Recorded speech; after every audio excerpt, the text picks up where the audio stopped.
Alright, hello everyone.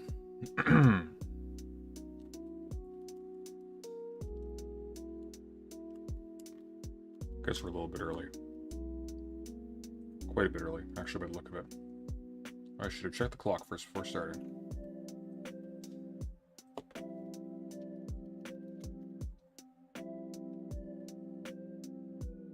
I suppose that means we have time to look at something additional.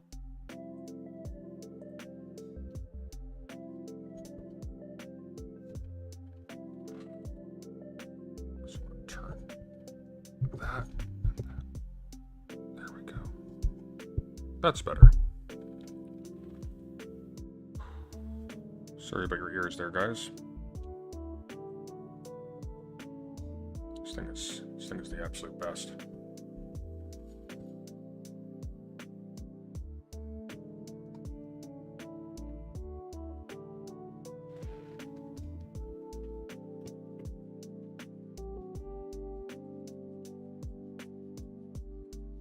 Let me pull up chat so I can see you. And then we'll figure out what the hell we're doing today.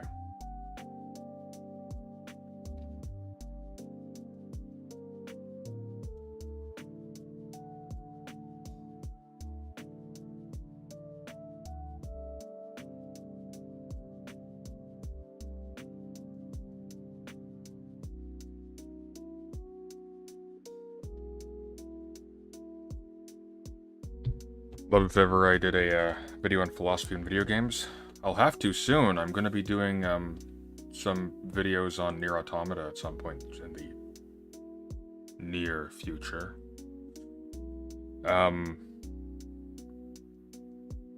Is that the famed second monitor? No. There's no second monitor, unfortunately. However, I do have an ARM now that could technically support a monitor. That's, Oh, that's what I should do. I was wondering about, like, spacing stuff out. I should get an ARM that holds a smaller monitor right here. Because the desk isn't super wide. Like, it's wide for what it is. That would work. That'd be cool, actually. Yeah, okay, but the first order of business is I need to upgrade this webcam. Not to 4K. I don't have the skin for it. This is not the President Danjo channel, but we need a better camera. This thing it's serviceable, but barely. You like the render? I love the render.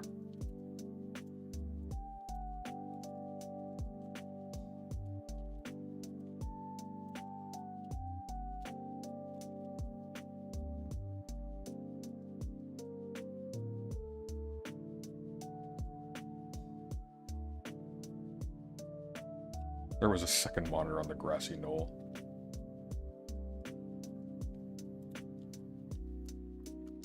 I have 3 video essay projects that I have to get done by next week, and one I had to get done by a couple weeks ago.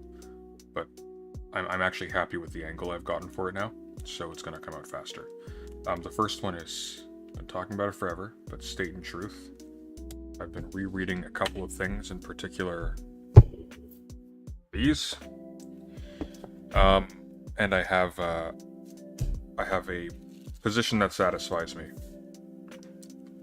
for the purposes of that video essay. So State and Truth is finally coming out. I've scrapped the original script, and I've got a new and better one, much better one.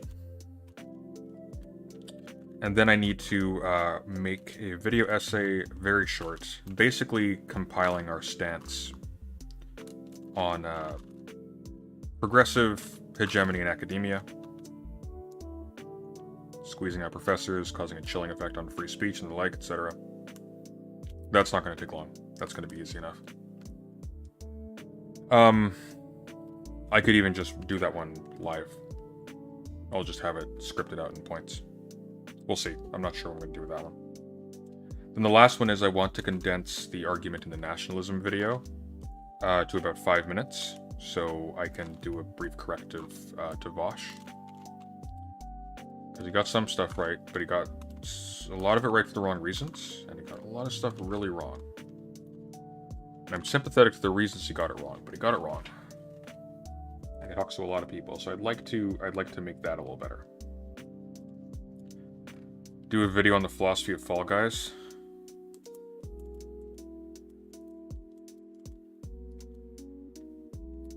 I guess I could probably tie that into John Rawls. That teeter-totter level is too real.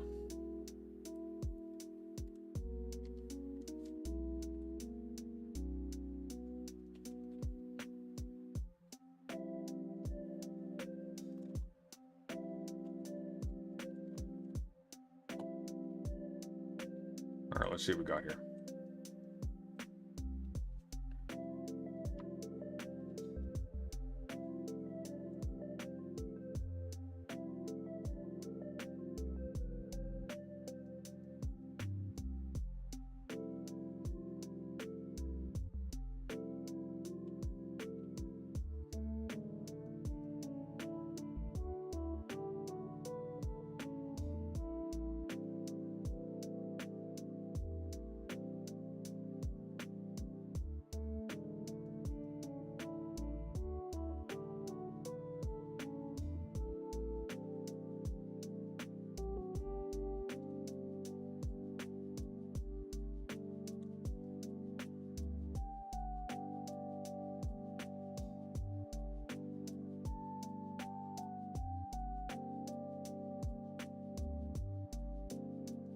Hakim is not Iraqi proof?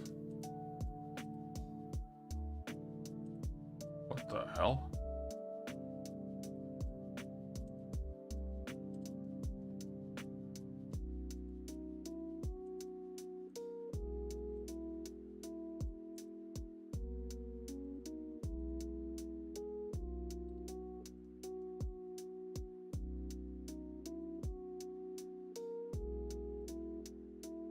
Well, this is short, so we can look at this nonsense before we get into it. I think what I'm going to do is we're going to do, Let me show you what he had. Not yet. There we are. Oh, thank you, Smith Black, for the $5. Speaking of Machiavellianism, I am now playing Crusader Kings 3. Let me know how that is. I understand that one's more of an RPG than the other Paradox strategy games. Which I want to get into, just, oh my god, it's like... It's the worst interface I've ever seen. Like, really, literally just have a bar at the bottom with all of your menus. This whole, like, circular spread, where it's all, like, symbol tree you have to become, like, intimately familiar with. Stupid. Stupid design. I'm sorry. I appreciate what they're going for. Stupid design. Okay. We don't want to sully the purity of this music with infrared, so I'm going to turn that off. So apparently Hakim is not Iraqi and he has receipts. I don't know if this guy was ever not a clown, but like... Let me show you what he actually probably looks like. Okay. Remember when he wasn't? Okay. So, I'm pretty fly for a white guy. I'm pretty fly for a white guy. This is exactly what he looks like.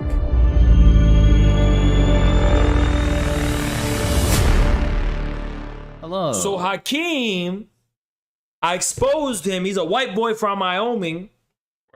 And he lies about being Iraqi. Or at least he's lying about living in Iraq. Because we know he's not living in Iraq. And I have evidence to prove it. Okay? Now, evidence part 1. And I'm going to tell you why this is relevant. Now, I'm going to continue to show you this throughout the stream. That's my immediate question, is I'm not clear as to why this is relevant. Maybe he leverages his being Iraqi in his videos? I haven't noticed that too heavily. First piece of evidence. Hakim's active hours. Oh, this Hakim's tweeting activity. Look at it. Look at it. The times he's most active, that's European time. This ain't, he's not active in Iraqi time. This is European time. He's active in Europeans' hours. Okay? Mother of God. And if you think this test is shoddy, if you think this is a shoddy test, okay? If you think this is inadequate test, there's a much more simple test, right? All Hakeem's got to do is speak some Arabic. That's all he's got to do, right? Well, apparently he is, right? Because he recently released a video in response to my last stream, which he got people to raid and age restrict, basically take it down, where I exposed his ass. And he says, why do foreigners speak English so well? And why people think I'm white? Now, the people in question, make no mistake of it, is us. That's Infrared and RTSG. We are the Hakeem truthers. We have told the truth about Hakeem. We've exposed the truth about Hakeem. And he made a whole ass video on his main channel in response. Now, Hakeem is a snake in the grass. He doesn't like direct confrontation. What Hakeem does is he indirectly attacks you like a snake, mass reporting you and raiding your shit, doing things like that. And he acts like he's some wholesome, oh, I'm Hakeem, I'm such a wholesome, nice guy. I see past your facade, Hakeem. I walk with demons, Hakeem. I walk with fire, Hakeem. I can detect a snake when I hear one. Want to know why, Hakeem? I drink mop and venom on the regular. Hakeem, because I walk with demons. I can sense that energy. I can sense evil. I can sense hostility. I can sense aggression. Now, Hakeem, he acts like this wholesome guy. Oh, Hakeem gets along with everyone. Hakeem never does anything to upset anyone, right? But then when the computer is turned off and when things go offline, that's how Hakeem is acting. That's his energy. That's the frequency he gives off. He's a sneaky, he's like a little rat. And he's if they bring down Haas, I'm gonna report Haas. I'm gonna get my minions to attack Haas on Twitter. I'm gonna age restrict this video and see, Hakeem, he's got a lot of hatred and bitterness and aggression in him. He's got a lot of hatred, bitterness, and aggression in him. And a lot of people don't know about that. A lot of people don't know the real Hakeem. They just hear this, oh, well, you ever watch Disney's Aladdin? He sounds so wholesome, and Hakeem, he don't have any drama. I'm giving you drama, Hakeem. This is the first drama you ever gonna get, Hakeem. The first and last. You getting it from Infrared. Infrared's calling out your bullshit. Just like we called out Bosch's bullshit. We don't take no bullshit. We don't, Luna Oi, I don't give a fuck who these bread tubers. This is like a side character in Better Call Saul. What even is this? We're halfway through. So, he has off sleeping hours, which is consistent with being a paramedic, which I believe is what he is. Or being a streamer, frankly. I've got ridiculous working and sleeping hours. And he hasn't spoken Arabic to Oz. Are. If you are CIA and you are a federal agent, I can see past you with infrared vision. Infrared's coming for you. Is this like how he talks now, or is this like he's like carrying it for a long time? Is this like an act? Or is this the new persona? You don't understand what infrared's going on. Hakeem is a fraud. I'm bringing drama your way, Hakeem. You want to be so wholesome and shit. You want to be so wholesome. You are not wholesome, Hakeem. You are not wholesome. Okay, I'm going to throw the first wrench into this notion that because your video is taken down, Haas, therefore Hakeem must be rating it with people.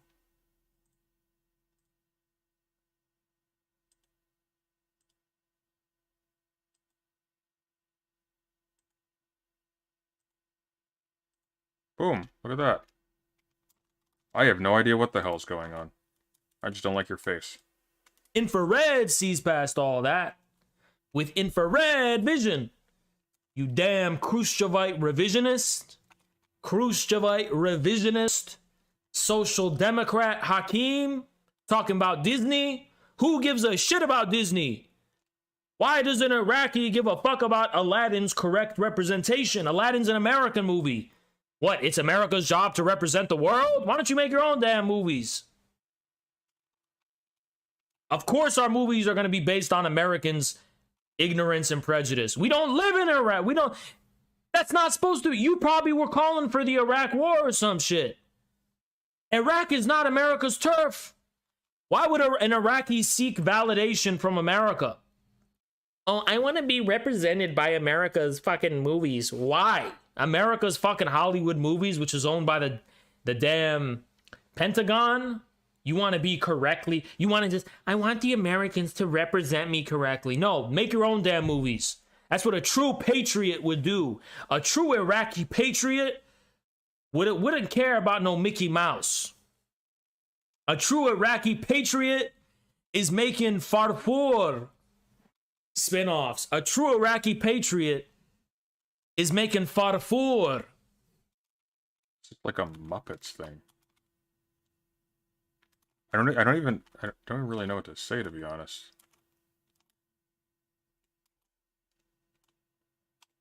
Like there's a way to sort of do what he's doing that's kind of funny. But it's simultaneously too sincere and not sincere enough to be enjoyable. And it's too incoherent to even respond to.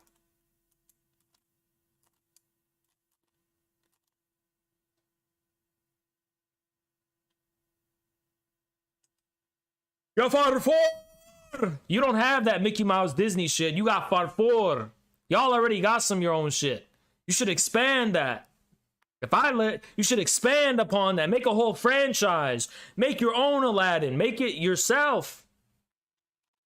And ban Disney. A true Iraqi patriot would ban Disney from Iraq. We're not asking Americans to represent us correctly. We're going to represent ourselves correctly. We're going to have our own shit. We're going to have our own cartoons. We're going to have our own Hollywood. That's what the Iranians are doing. The Iranians got their own movie industry, Hakeem. I know you hate Iran so much, but the Iranians are not saying, oh, Disney represents Persians badly. They're saying, we are Persians. We are ancient Persian civilization, and we're going to make our own films. They're not asking America to represent them correctly. They're representing themselves correctly with their own entertainment industry. Why? Because they live in Iran. Iran is their homeland. Iran is their country. They're not seeking validation from no. All right, I think we get the idea. That's enough of that. Anti-Machiavel.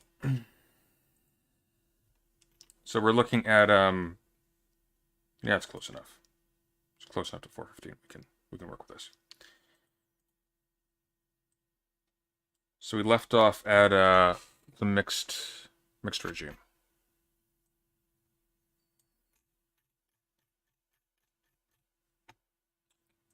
And we can pop our music back on. Yeah, that's better. Oh, I regret that. I regret that very much, as I tend to do when I watch anything by Haas, which is why I typically don't. Of mixed principalities. Not the mixed regime, I'm thinking bad translations of Aristotle.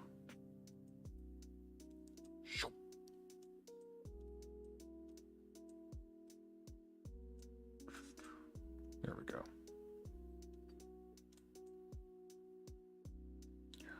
Brilliant.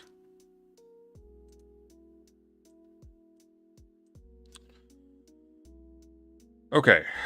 Oh, wait, no, I maximized that too much. I need to zoom in a little bit.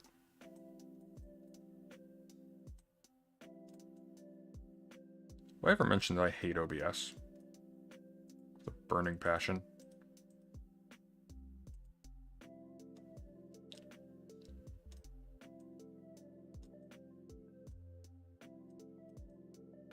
There we go. That's aesthetic.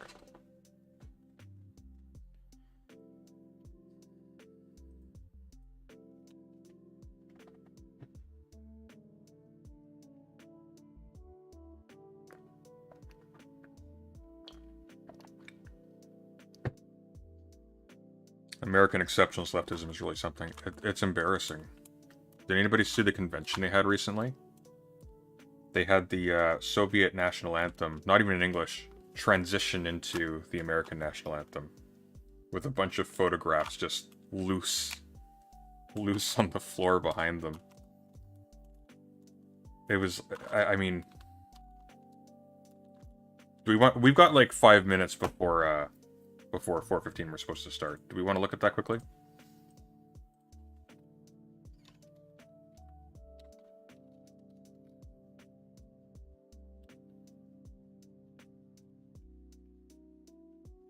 Let's see. I know Vosh covered it. Let's take a look. Maybe there's a link there.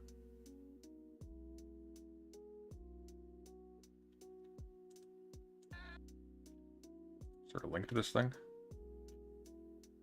What is this called?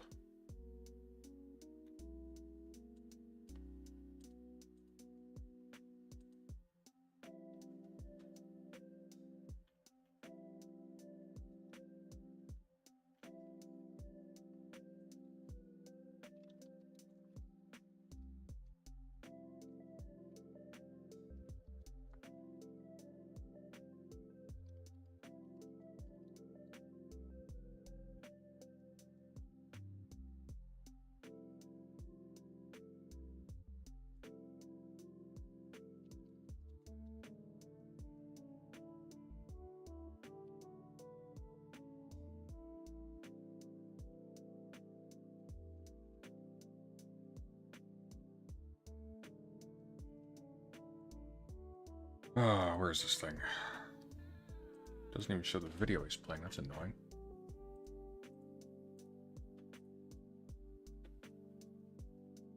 Ah, whatever. We'll just watch the Vosh coverage.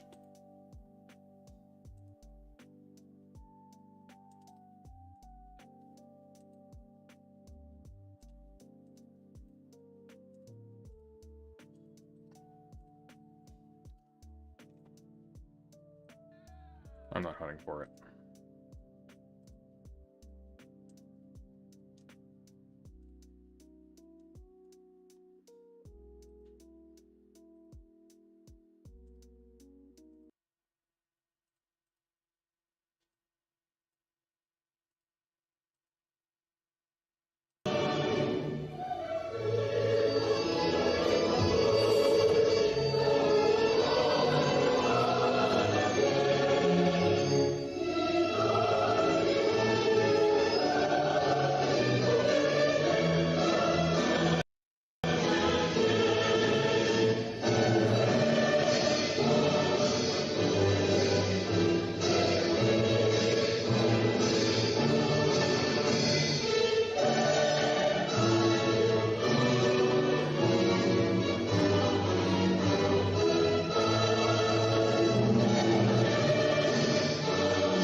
God damn it, Vosh, keep it together.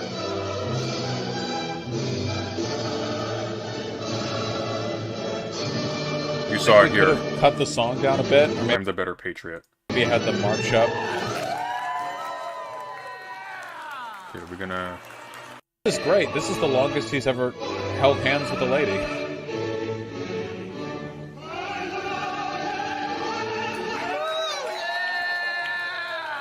Woo!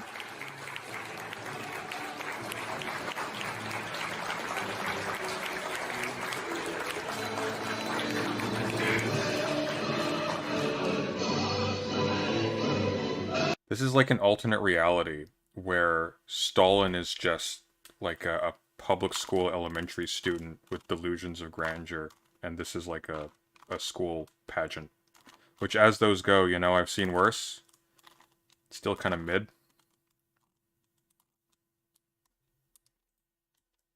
You get the idea.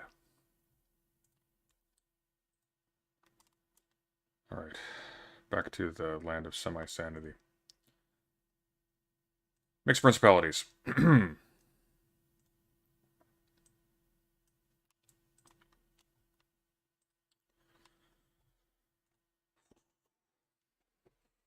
This is Machiavelli, not Frederick the Average.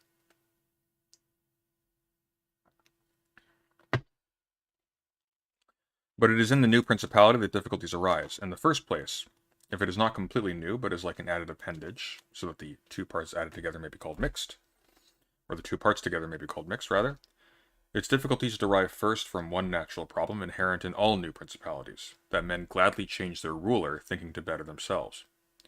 This belief causes them to take up arms against their ruler, but they fool themselves in this, since they then see through experience that matters have become worse. This stems from another natural and ordinary necessity, which is that a new prince must always harm his new subjects, both with his soldiers as well as with countless other injuries involved in his new conquest. Thus you have made enemies of all those you harmed in occupying the principality, and you are unable to maintain as friends those who helped you rise to power, since you cannot satisfy them in the way that they had supposed. Nor can you use strong medicines against them. Again, we talked last week, actually, it's been a few days, last week about how Machiavelli uses the metaphor of humors to describe the task of the prince in balancing the opposing forces within the principality, or within the state. For you are in their debt. This is so because, although someone may have the most powerful of armies, he always needs the support of the inhabitants to seize a region. For these reasons, Louis XII, King of France, quickly occupied Milan, and just as quickly lost it. The first time the troops of Ludovico alone were needed to retake it from him, because those citizens who had opened the gates of the city to the king, finding themselves deceived in their beliefs, and in that future improvement they had anticipated, could not support the vexations of the new prince.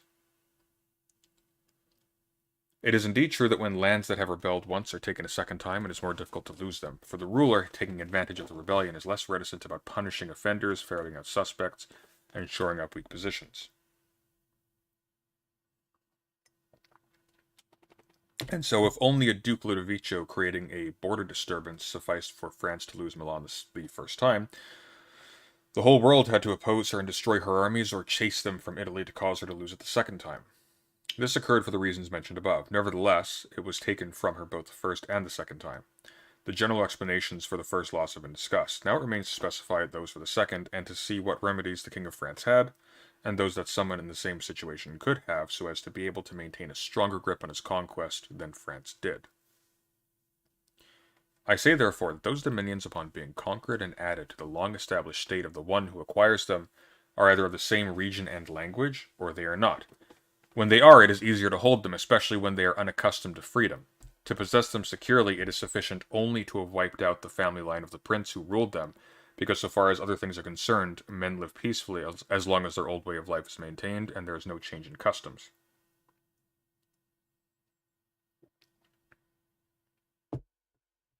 We have seen what happened in the case of Burgundy, Brittany, Gascony, and Normandy, which have been part of France for such a long time, and although there are some linguistic differences, nevertheless the customs are similar, and they have been able to get along together easily. Anyone who acquires these lands and wishes to hold on to them must keep two things in mind. First, that the family line of the old prince must be wiped out. Second, that neither their laws nor their taxes be altered. As a result, in a very short time, they will become one body with the old principality.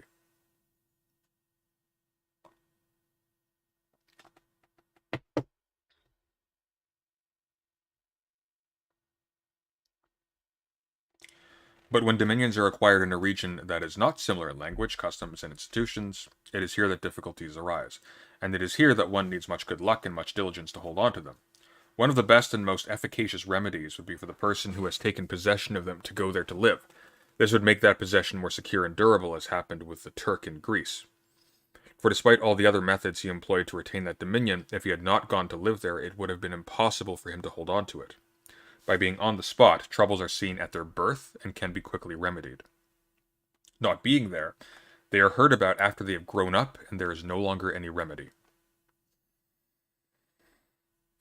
Moreover, the region would not be plundered by your own officers. The subjects would be pleased to have direct recourse to their prince. Thus, those wishing to be good subjects have more reason to love him, and those wanting to be otherwise more reason to fear him. Anyone who might wish to invade that dominion from abroad would be more hesitant, so that living right there, it is only with the greatest difficulty that the prince can lose it. The other and better solution is to send colonies into one or two places that will act as shackles on that state. For it is necessary that the prince either do this or maintain a large number of cavalry and infantry. Colonies do not cost much, and with little or no expense a prince can send and maintain them. In so doing, he injures only those whose fields and houses have been taken away and given to the new inhabitants, who are only a small part of that dominion. Those he injures, finding themselves scattered and poor, can never be a threat to him. And all the others remain uninjured on the one hand, and because of this, they should remain peaceful, and on the other hand are afraid of making a mistake, for fear that what happened to those who are dispossessed might happen to them.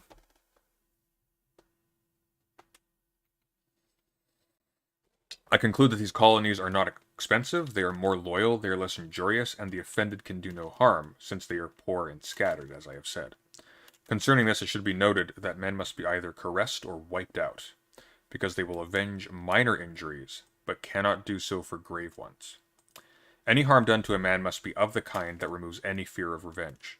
But by garrisoning troops there instead of colonies, one spends much more, being obliged to consume all the revenues of the state and standing guard, so that the gain turns into a loss, and far greater injury is committed, since the entire state is harmed by the army changing quarters from one place to another. Everybody resents this inconvenience, and everyone becomes the ruler's enemy. And these are enemies that can be harmful since, although conquered, they remain in their own homes, and so in every respect this form of protection is as useless as the other kind. Colonization is useful. This form of protection is as useless as colonization is useful. That's a strangely rendered sentence. Moreover, anyone who is in a region that is unlike his own in the ways mentioned above should make himself a leader and defender of his less powerful neighbors, and do all he can to weaken those who are more powerful. And he should be careful that for whatever reason no foreigner equal to himself in strength should enter there, and it will always happen that the outsider will be brought in by those who are dissatisfied, either because of too much ambition or because of fear, as was once seen when the Aetolians brought the Romans into Greece. In every other province that the Romans entered, the native inhabitants brought them in. The order of things is such that as soon as a powerful foreigner enters a region, all who are less powerful cling to him, moved by the envy they have against the ruler who has ruled over them. And so concerning these weaker powers, the invader has no trouble whatsoever in winning them over, since all of them will immediately and willingly become part of the state he has acquired. He need only be careful that they do not seize too much military power and authority. This has actually a lot of bizarre relevance to Twitch poll, weirdly enough. With his own military power and their support, he can very easily put down those who are powerful and remain complete arbiter of that region. Anyone who does not follow this procedure will quickly lose what he has taken, and while he holds it, he will find it full of infinite difficulties and troubles. In the regions they conquered, the Romans followed these rules very carefully. They sent out colonies, had dealings with the less powerful, and without increasing their strength, put down the powerful and did not allow powerful foreigners to gain prestige there. Destiny should not have allowed Vosh to grow in his server. I shall cite only the region of Greece as an example. The Romans kept the Achaeans and the Aetolians in check. They put down the kingdom of Macedon. Antiochus was driven out. Nor did they ever permit the Achaeans or the Aetolians to expand their territory despite their merits. Nor did the persuasion of Philip of Macedon ever convince them to make him their friend without first humbling him. Nor could the power of Antiochus force their consent to his having any dominion whatsoever in that region. For the Romans did in these instances what all wise princes must do. They must be on their guard not only against existing dangers, but also against future disturbances, and try diligently to prevent them. Once evils are recognized ahead of time, they may be easily cured. But if you wait for them to come upon you, the medicine will be too late because the disease will have become incurable. And what physicians say about consumptive illnesses is applicable here. That at the beginning, such an illness is easy to cure, but difficult to diagnose. But as time passes, not having been recognized or treated at the outset, it becomes easy to diagnose, but difficult to cure. The same thing occurs in affairs of The same thing occurs in affairs of state. By recognizing evils in advance, a gift granted only to the prudent ruler, they can be cured quickly. But when they are not recognized and are left to grow to such an extent that everyone recognizes them, there is no longer any remedy. Thus, recognizing dangers from afar, the Romans always found remedies for them, and they never allowed them to develop in order to avoid a war, because they knew that war cannot be avoided, but can only be put off to the advantage of others. Therefore, they wanted to go to war with Philip and Antiochus in Greece in order to not have to face them in Italy.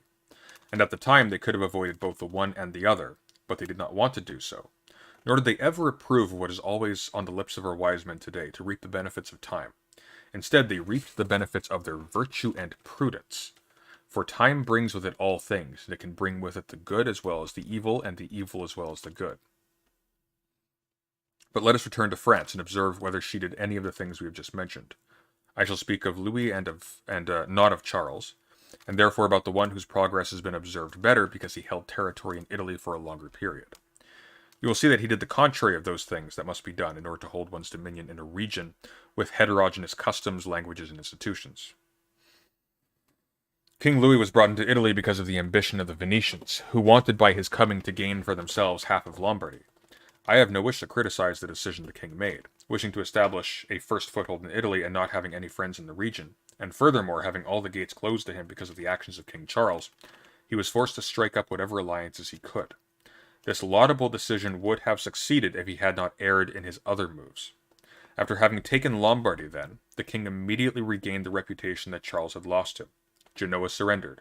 The Florentines became his allies. The Marquis of Mantua, the Duke of Ferrara, the Bentivoglios, the Countess of Forli, the rulers of Faenza, Rimini, Pesaro, Camerino, and Piombino, as well as the people of Lucca, Pisa, and Siena, all wished to become his ally. At this point, the Venetians could understand the recklessness of the decision they had taken. To acquire 2 towns in Lombardy, they had made the king master of 2/3 of Italy. Consider now first with what little difficulty the king might have maintained his reputation in Italy if he had followed the above-mentioned rules and kept secure and defended all those allies of his who, being numerous but both weak and fearful, some afraid of the church, others afraid of the Venetians, were always forced to remain his allies, and with their assistance he could have easily protected himself against the remaining greater powers. But no sooner was he in Milan than he did the opposite, providing assistance to Pope Alexander so that he could occupy the Romana. Nor did he realize that with this decision, he had made himself weaker, abandoning his allies and those who had thrown themselves into his lap, and he had made the church stronger by adding to it so much temporal power in addition to the spiritual power from which it derives so much authority. Having committed this first error, he was obliged to continue, so that in order to put an end to the ambition of Alexander and to keep him from becoming the ruler of Tuscany, the king was forced to invade Italy. It was not enough for him to have made the church powerful and to have alienated his allies, for since he coveted the kingdom of Naples, he divided it with the king of Spain. And whereas previously he had been the arbiter of Italy, he now brought in, I just thought of something funny, he now brought in a partner so that the ambitious and the malcontented of that region had someone else to whom they could turn for help. And whereas he could have left... Oh god. I'll explain it in a minute. And whereas previously he had been the arbiter of Italy, he now brought in a partner so that the ambitious and the malcontented of that region had someone else to whom they could turn for help. And whereas he could have left a tributary king to rule that kingdom, Louis replaced him, establishing one there who could, in turn, drive Louis out. The desire to gain possessions is truly a very natural and normal thing, and when those men gain possessions, who are able to do so, they will always be praised and not criticized. But when they are not able to do so, and yet wish to do so at any cost, therein lie the error and the blame.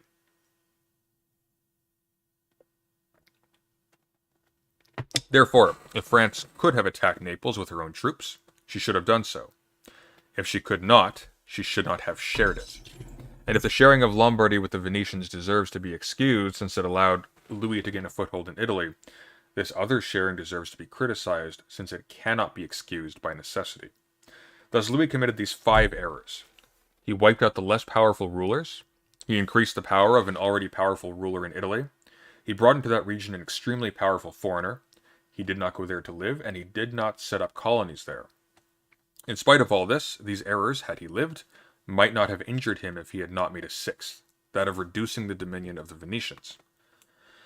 For if he had not made the church stronger nor brought Spain into Italy, it would have been most reasonable and necessary to put the Venetians down, but having made those first decisions, he should never have agreed to their ruin, for as long as the Venetians were powerful, they would have always kept the others from trying to seize Lombardy, partly because the Venetians would not have allowed this unless they themselves became the rulers of Lombardy, and partly because the others would not have wanted to take it away from France to give it to the Venetians, and they would not have had the nerve to attack both France and Venice. Say the joke, funny man? Okay, it's so stupid. I read Kingdom of Naples. I'll show you what came to mind.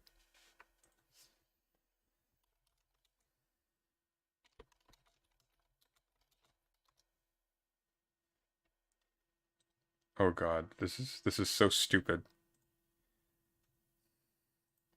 This is so this is so goddamn stupid. Okay, hang on.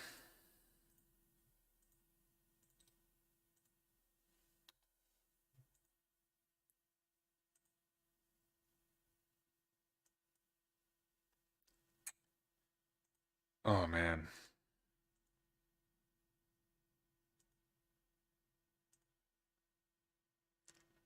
You guys don't even know. This is what it's like growing up in a religious environment. You get gems like this. And then the following week, last week, we were talking about Lot. And we were talking about Sodom and Gomorrah. And we were talking about how Lot chose to go pinch his tits. Excuse me. Pitch his tits. Pitch his tits is what I said. And you heard nothing else here. This is church, my gosh. His face when he realizes. Sodom and It's just look at this. Look at this man's eyes. Gomorrah. And we were talking about how Lot chose to go pinch his tits. Excuse me. Oh. Oh man.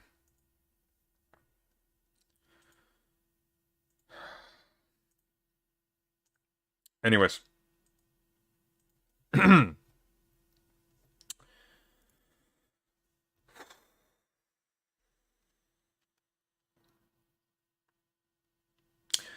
And if someone were to say that King Louis handed over the Romana to Alexander and the Kingdom of Naples to Spain in order to avoid a war, I would reply that the arguments advanced above.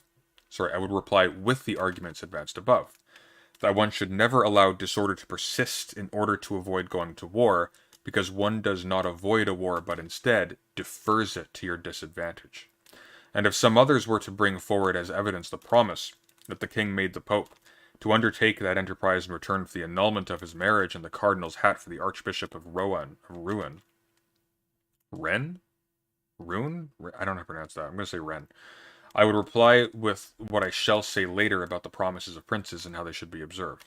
So they shouldn't be, if you can get away with it. King Louis lost Lombardy, therefore, by not following any of the precepts observed by others, who seized territories and wished to retain them. Nor is this in any sense a miracle, but very ordinary and to be expected. I spoke about this at Nantes with the Cardinal of Rennes, and when Valentino, as Cesare Borgia, son of Pope Alexander, was commonly called, was capturing the Romana. When the Cardinal of Rennes told me that Rouen, is it Rouen? It's like Rouen, right? Hang on, is somebody DMing me? President's Trump home was just raided by the FBI. What the hell? Okay. We'll finish this and we'll go there. Very quickly. When the Cardinal of Rouen told me that the Italians understood little about warfare, I replied to them that the French understood little about statecraft.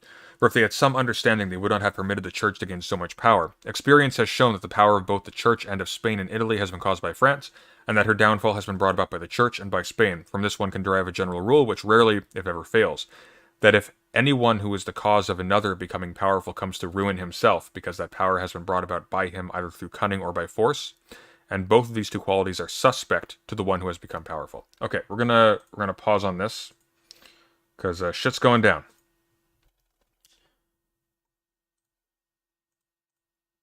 Titan, send me a link, would you? In time going live. Why don't we join in time? Let's do that.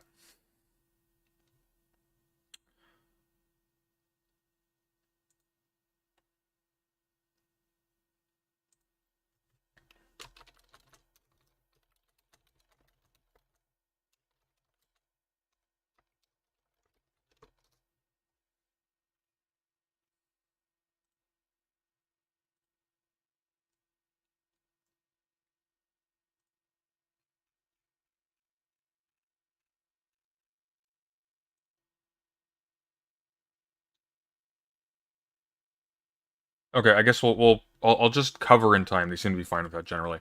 Titan, see if I can't get in on that call, because I'd be interested to watch that up close.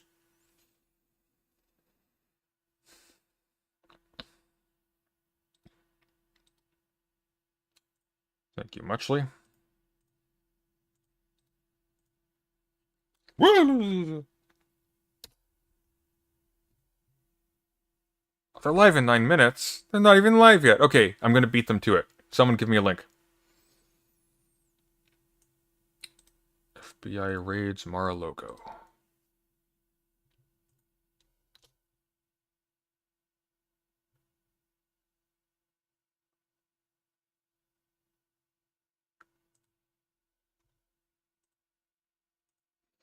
All right.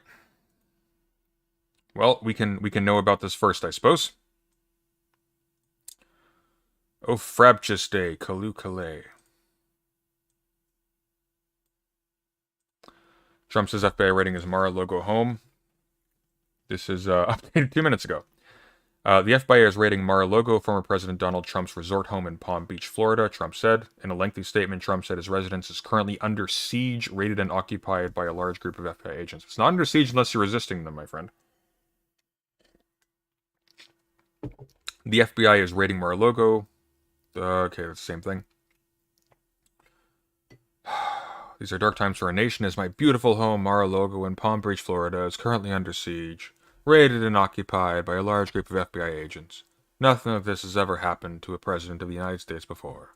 After working and cooperating with the relevant government agencies, this unannounced raid on my home was not necessary or appropriate. It is prosecutorial misconduct, the weaponization of the justice system, and an attack by radical left Democrats who desperately don't want me to run for president in 2024, especially based on recent polls, and who will likewise do anything to stop Republicans and conservatives in the upcoming midterm elections. Such an assault could only take place in broken third world countries. Sadly, America has now become one of those countries, corrupted at a level not seen before, indeed.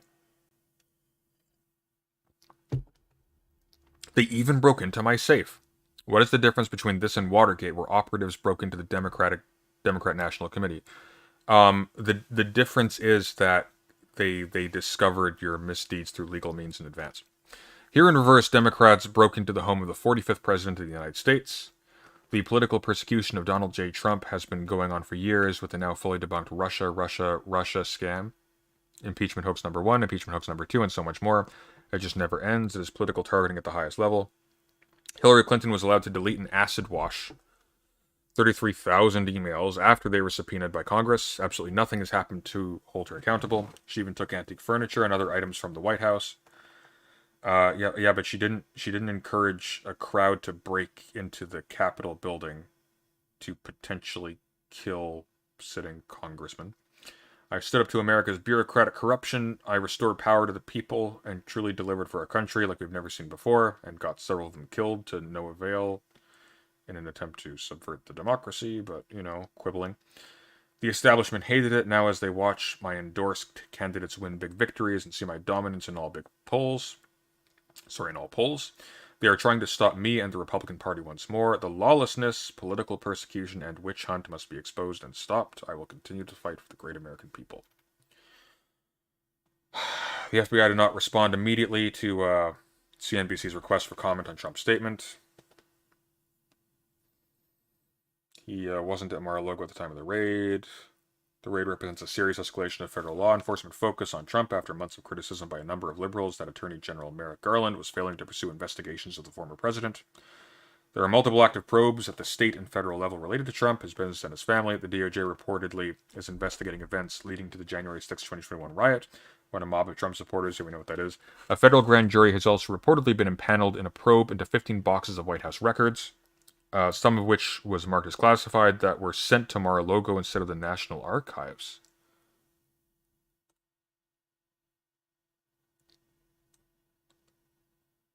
That's interesting.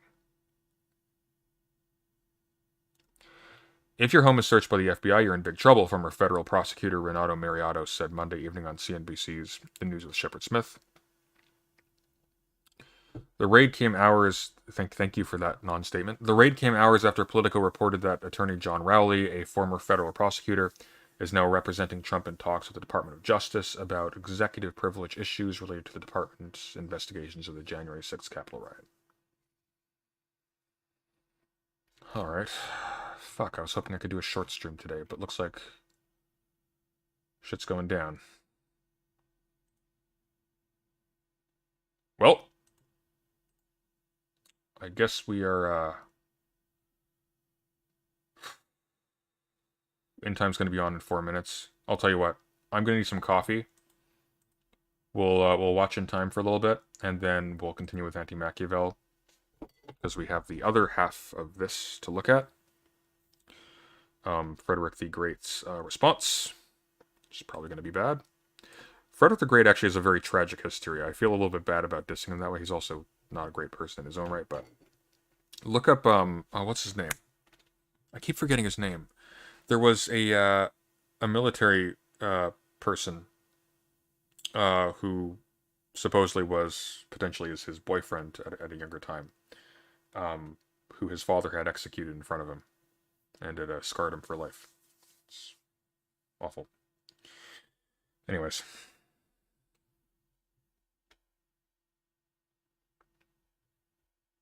It's pronounced Ruan. Okay.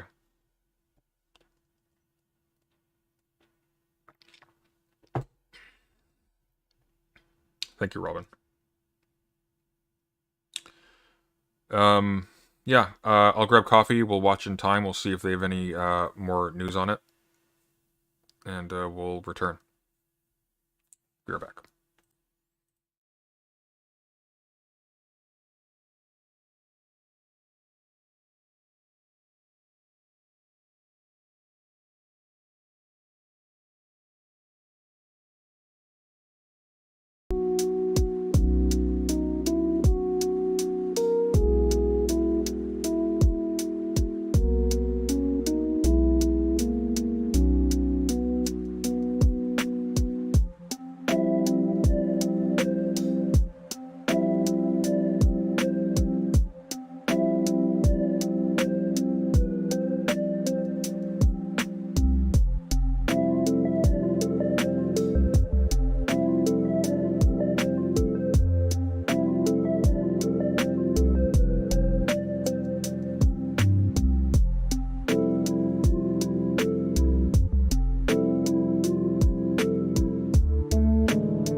All right, we're back.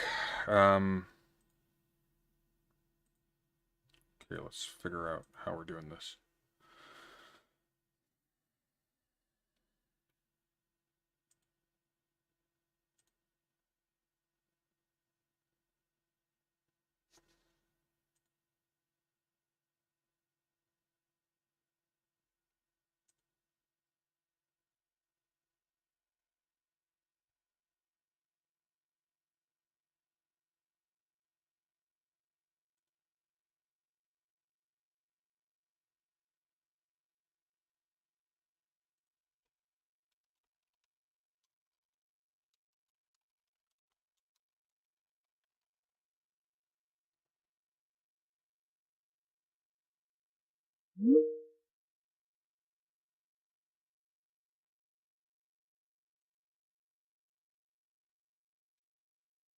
Has uh, entered the Florida home of former President Donald Trump. They've issued a search warrant. We don't yet know what for, although we're starting to get a few details. Donald Trump has gone on to social media. I know everyone is going to be shocked to complain about this. Quote, "These are dark times for our nations. My beautiful home, Mar-a-Lago in Palm Beach, Florida, is currently under siege, raided and occupied by a large group of FBI agents." He was not home in Mar-a-Lago at the time.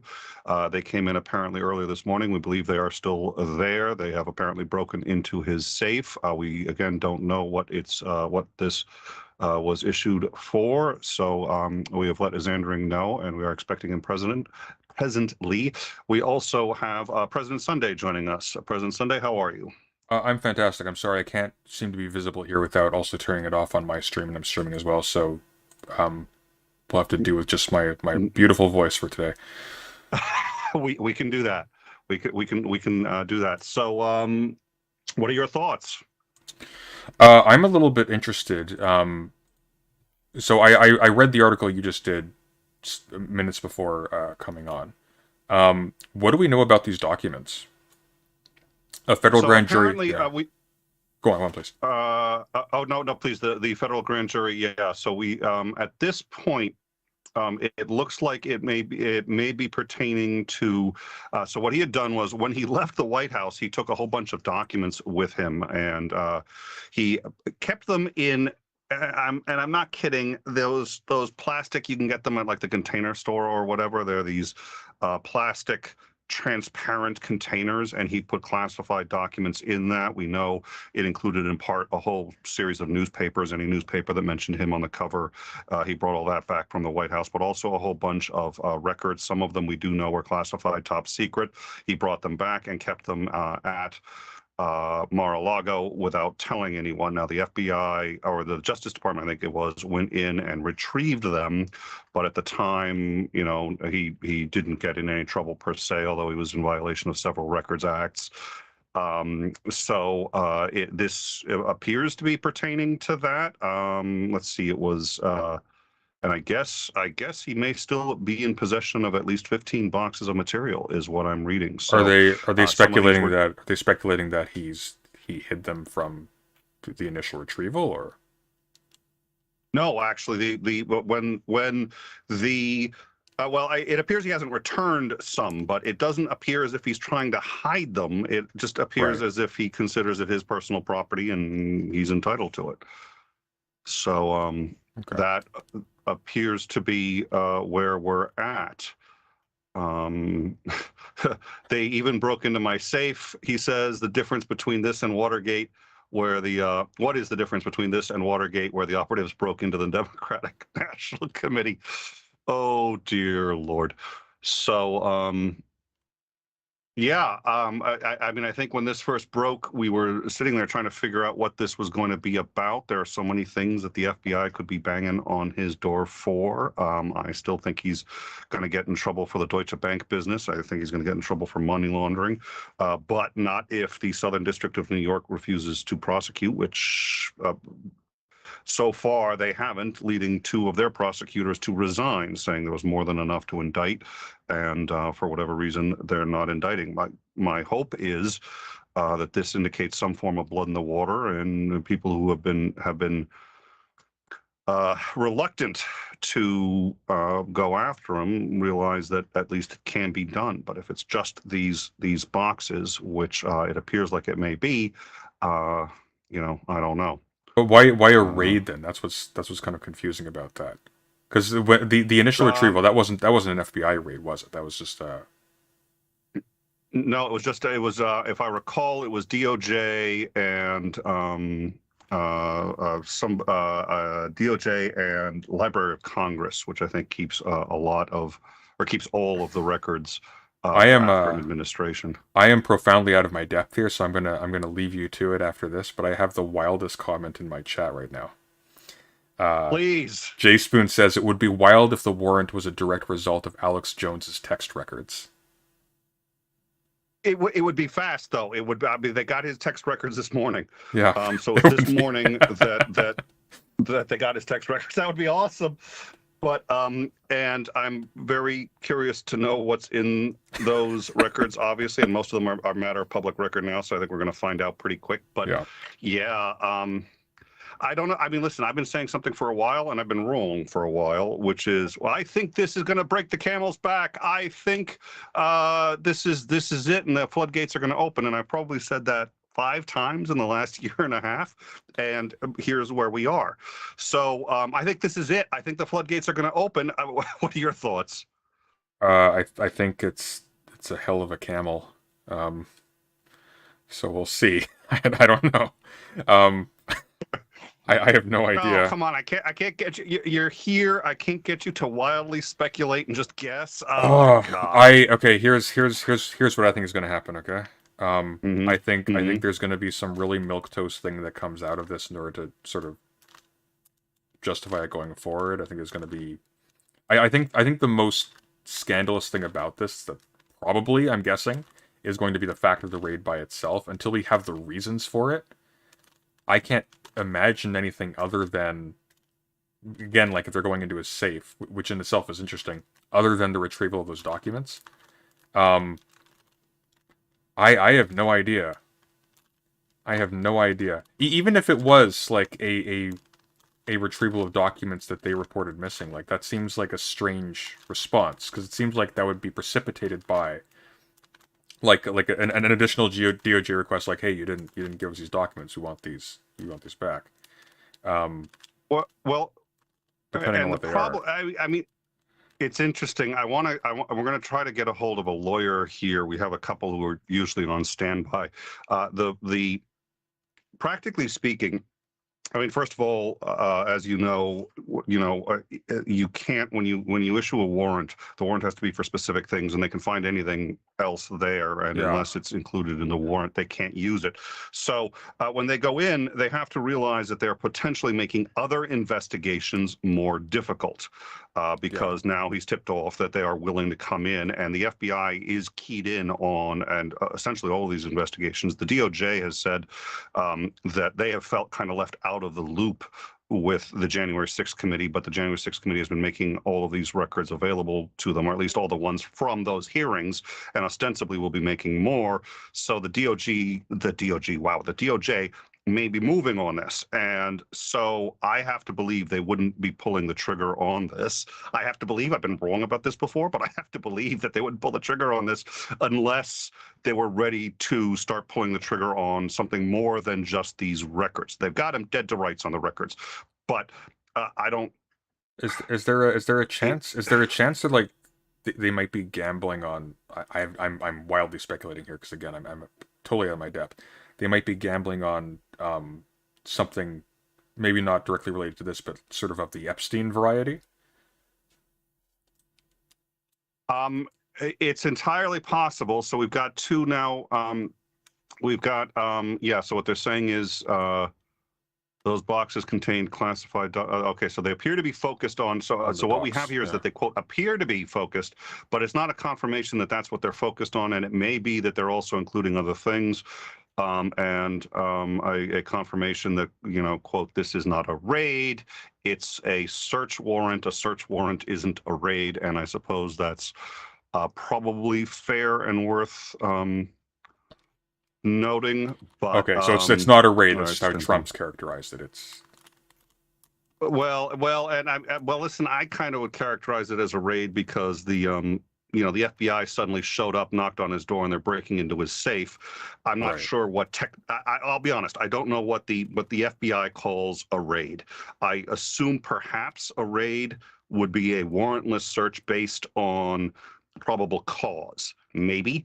Um, Well, but I I don't know. think I'll look that up when I got a moment. my understanding, and I could be very wrong on this. My understanding is that the difference between a raid and anything else is just that a raid is not when they show up, they show you papers, they come in and they do the thing that the papers say. It's where they apprehend the people inside and then do a search in sort of an invasive way. And it's more Okay, like that. Because they Well, still I mean, need if a they're warrant breaking for in- they still need a warrant for a raid, right? Again, since I don't know what a raid is, you don't need a warrant if you have Yeah. probable cause, and if you believe that either evidence is being destroyed or Yeah. a criminal will get away. You can come in before a warrant, but you have to have probable cause. And you have to be able to justify it after the fact. It's done. But they do try to avoid it because it's an immediate. Yeah, I have someone in my chat telling me the difference is that a raid is just no knock. They do need warrants, so it's that. So the difference is a raid would be it's the manner in which they go about it, more or less. Guns blazing, It's no knock. it's an imp. Or... Exactly. Okay. Raids are less play. Okay, I'm going to leave you to it. Have fun. All right. See Thank you so guys. much. Thank you. All right. Thank you. And according to Donald Trump, this feels. Oh, well, that's a thing. All right. Well, I guess we'll check back and forth here. Oh boy.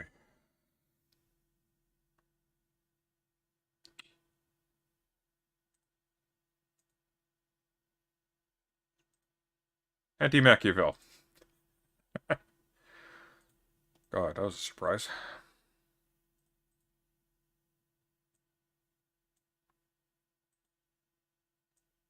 By the way, check out In Time. Their coverage is usually quite good. They don't stream often, but they do really good coverage of breaking news when it comes out. All right, Mixed Principalities. Blissfully, this is a single-page response to one of the longer chapters in the Prince. It's also portends it being a very bad one. Okay. Let's make this guy a bit... Oh, why are we not... Oh, it's doing that thing again. There we go. That's better. And I'll make myself smaller. Okay. This will be a little bit redundant because we covered the beginning of this last week, but we're going to go through the whole thing again.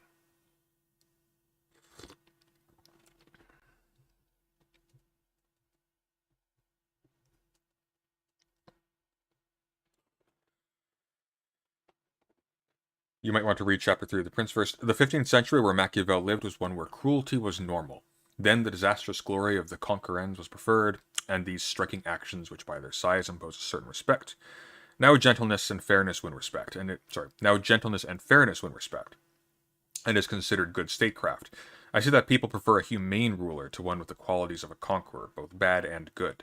The insanity which praised and therefore encouraged the cruel passions which caused the upheaval of the world is gone. I ask, what can sustain... Insert obligatory Steven Pinker jokes there. I ask, what can sustain a man that seeks power for the sake of power, and what incentives can such a man intent on raising his own power on the misery and destruction of other men offer others? Machiavelli doesn't commend the person seeking power for the sake of power. You seek power for the sake of your glory and for the glory of your state. And again, like I mentioned this last time, and we'll get into this later on, Machiavelli talks about the inherent... the way in which the tendencies of someone who is only in it for like frivolous or vain reasons, these will lend to a ruler driving his regime over a cliff. Like Joffrey's an example of this, right? Does he care about his state? No. Does he care about holding power? I mean, not towards any particular end. He wants it for its own sake. Frank Underwood in House of Cards wants it for his own sake. In fact, one of the, if you've ever watched both the original House of Cards, the English one, and the more recent one starring a child molester. The more recent one is interesting in that Frank Underwood has no values, none. There's no purpose to what he's doing, and this is sort of like this is what we think of today as the sort of Machiavellian trope. But Frank Urquhart, I think I'm getting that name right. It's Urquhart, yeah, it's Francis Urquhart, the whip, the equivalent of Francis Underwood in the British House of Cards. He has an ideology. He's a shark. He is a very shrewd and manipulative, player. And but he actually is a Machiavellian. He actually values things like glory and the well-being of his state and all that stuff. And he's doing it because he actually cares. He's evil. He kills a bunch of people. He's corrupt and twisted. And he's hypocritical. But there's actually something sort of orienting his actions besides just, I want to be a political superstar.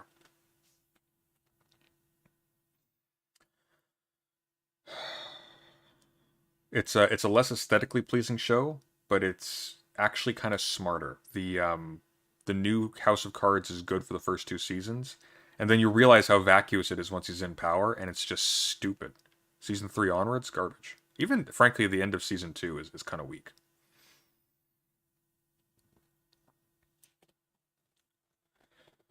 And what incentives can such a man, that seeks power for the sake of power, intent on raising his own power on the misery and the destruction of other men, offer others? How can these others believe that the misery will only be suffered by only the losers?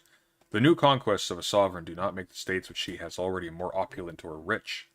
That's untrue. New conquests absolutely do make you more rich, if you can hold them well. The people do not benefit from it, and he is mistaken if he thinks that expanding his borders will satisfy him.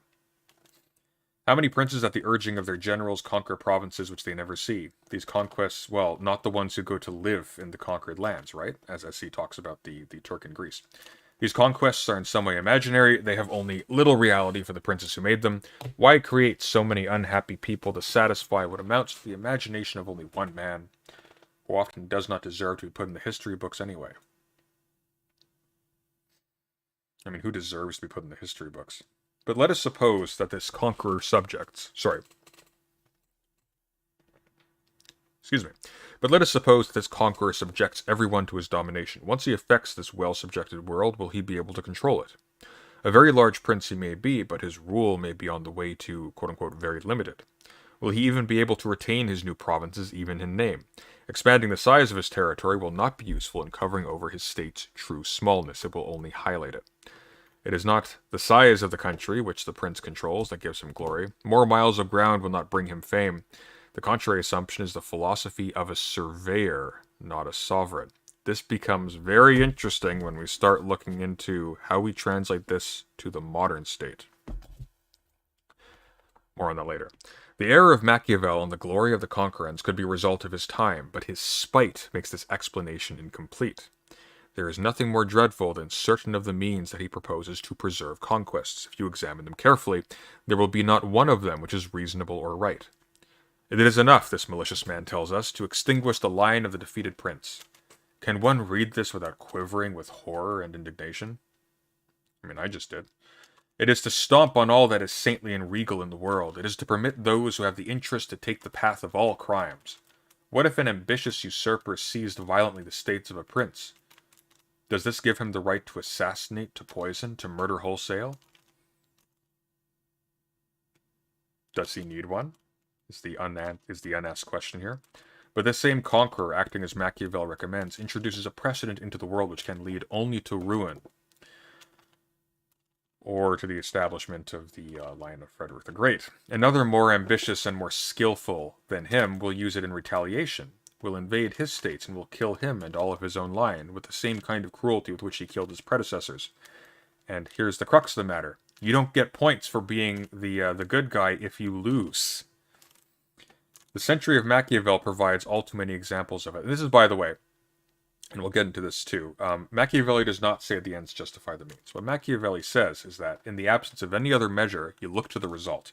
If there is if there is nothing else to commend your action but its practical efficacy, if you were not doing something that was worth failing for, if you were not conscientiously aiming for a very improbable mark to some end that you thought was worth the risk because it was glorious or ethical or whatever, or even beautiful or something, then the only justification that you have for your action was that it worked.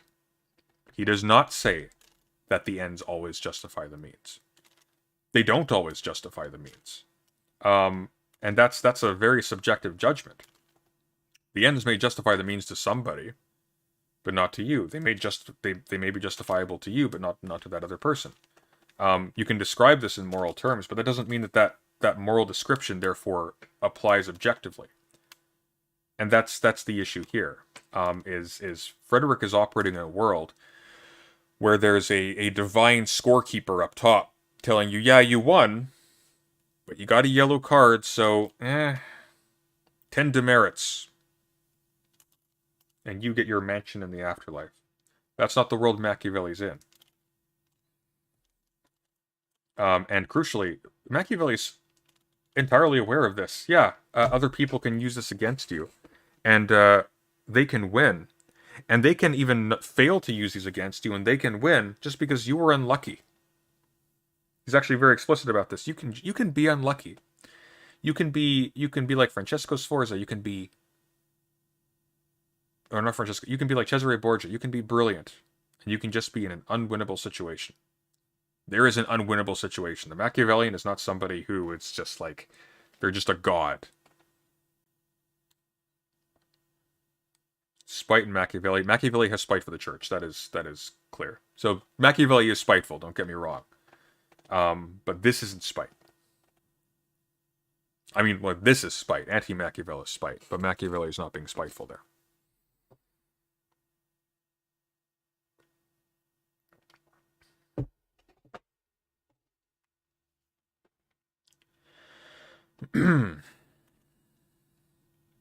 The century of Machiavel provides all too many examples of that kind of cruelty.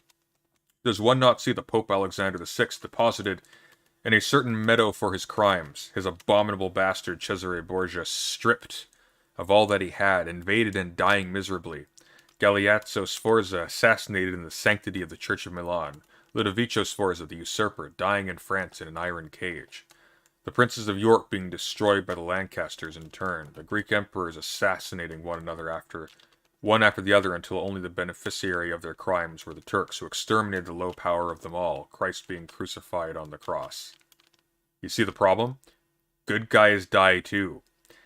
There's nothing here to commend against Machiavelli's recommendations. Nothing at all. The bare fact these people came to ruin, that's representative, first of all, of the fact that everybody comes to ruin, but secondly, of the dangerousness of the influence of fortune in these engagements. You can play a game extremely well and lose. You can be a world-class poker player and lose. You can be a world-class chess player and make a mistake. Happens all the time. Those chess experts who play multiple games at a time, they win most of them. Now imagine if you lose one of them, the chessboard explodes and you die. That's what this is. So today among the Christians there is less talk of revolution. The principles of healthy morals are becoming more widespread. Oh boy. Oh boy. That one didn't age quite so well. The people cultivate their spirit more. They are less wild. Perhaps is this an obligation that a prince shares with the men of letters which polished Europe.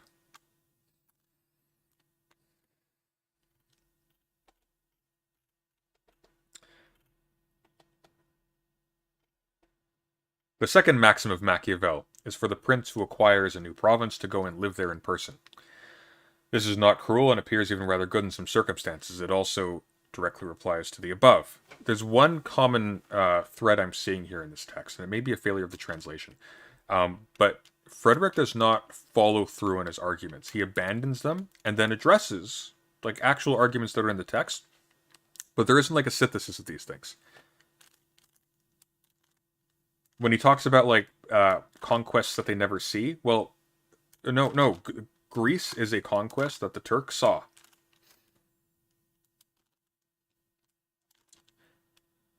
This is not cruel and appears even rather good in some circumstances, but one must consider that the majority of the states already held by the large princes need the same thing.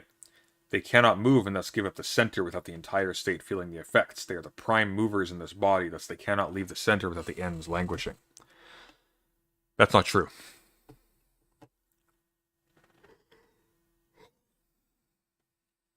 If you are conquering,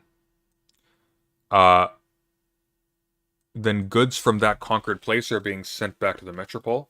That place is benefiting directly from that conquering. There's a reason why it was Tsarist Russia and not Imperial Britain that had a revolution. Besides the fact that Imperial Britain already had its revolution prior, but it was a different kind. The third maxim of policy is to send colonies of loyal subjects from your old land into one or two places in the conquered territory so that these may become, as it were, the keys of the province. This will be used to ensure fidelity to them.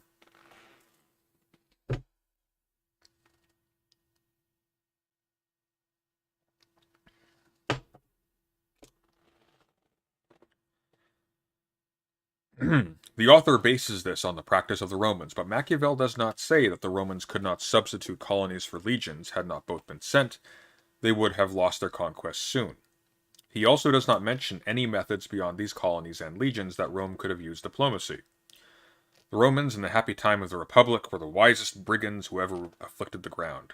They preserved with prudence what they acquired with injustice, but finally the fate of any usurper affected them in turn. Rome had its day in the shade as an oppressed state. After centuries, let us see if these colonies, for the establishment of which Machiavel gives license to his students to commit so many injustices, are as useful as the author says. Either you send strong colonies into the newly conquered country, or you send weak ones there. If these colonies are strong, you depopulate your state considerably, and you drive out a great number of your new subjects, which decreases your forces. If you send weak colonies into these conquered territories, they will not fulfill their duties very effectively there. You will have made those whom you drive out unhappy without much compensating profit. A prince thus might as well send troops into the country that has just been conquered, if these troops are disciplined and commanded well. They will not impose too much upon the people, nor will they overload the cities where they have been garrisoned. They will overload cities within the home territory of a king, of a prince. In fact, princes sometimes, governments sometimes, would punish places by holding up garrisons in those cities, because what would happen is the people would be required to house them and feed them, and it would ruin them. This policy is better, but it could not be known at the time of Machiavel, and that's assuming, by the way, that they aren't like raping and pillaging the people. The sovereigns did not maintain large armies. These troops were for the majority only one cluster of gangsters. The ordinary mudfoot lived only for violence and plunder. They did not know what a standing army permanently serving under one flag was, nor its function in guarding and preserving peace. Nor... oh. Well, I mean...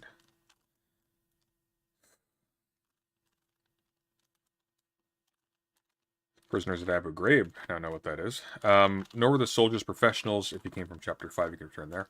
The prince who establishes himself in a new province whose laws and language differ from those of his own people ought also to make himself the head and protector of the weak, of his weaker neighbors, and to try to weaken the stronger, thus sowing dissension among them in order to raise or lower those which he finds useful. This is the fourth maxim of Machiavel, and was made use of by Clovis, the first barbarian king who ended up converting to Christianity, and the first major aristocrat who Lelouch assassinates in his glorious revolution. It was imitated by some princes not less cruel, but what a difference there would be if an honest man would be the mediator of these small princes, who would settle their differences in a friendly way, who would gain their confidence by his probity, and by the marks of a complete disinterestedness in their contentions. God, I lost the flow of that sentence. It was imitated by some princes not less cruel, but what a difference there would be, there we go, if an honest man would be the mediator of these small princes, who would settle their differences in a friendly way, who would gain their confidence by his probity, and by the marks of a complete disinterestedness in their contentions, would deliver impartial judgments. This...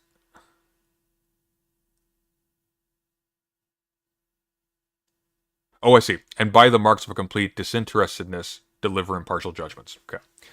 His prudence would make him the father of his subjects and not their oppressor.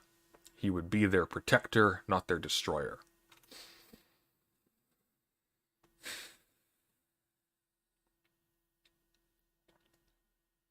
Here's the problem, right? You need to be able to be cruel so you can remain the prince, so you can then choose to be less cruel after. Because either you make the decision or your usurper does. And you know what you want, and you know what you're going to try to do. You don't know what somebody else is going to try to do.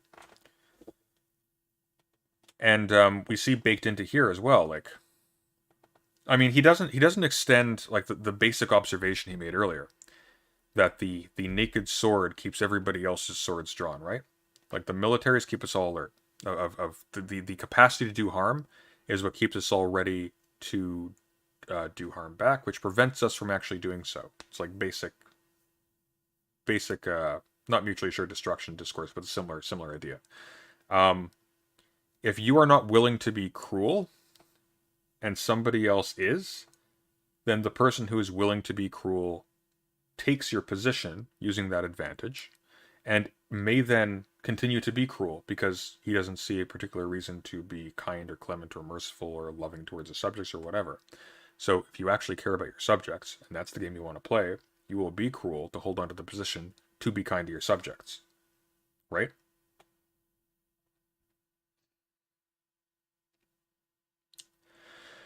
Unfortunately, it is a fact that princes who try to raise other princes with violence end up destroying themselves. Our century has provided two examples. One is that of Charles XII, who raised Stanislaus on the throne of Poland. And the other is more recent.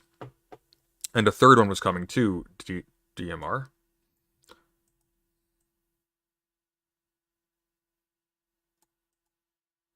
I don't know what that means.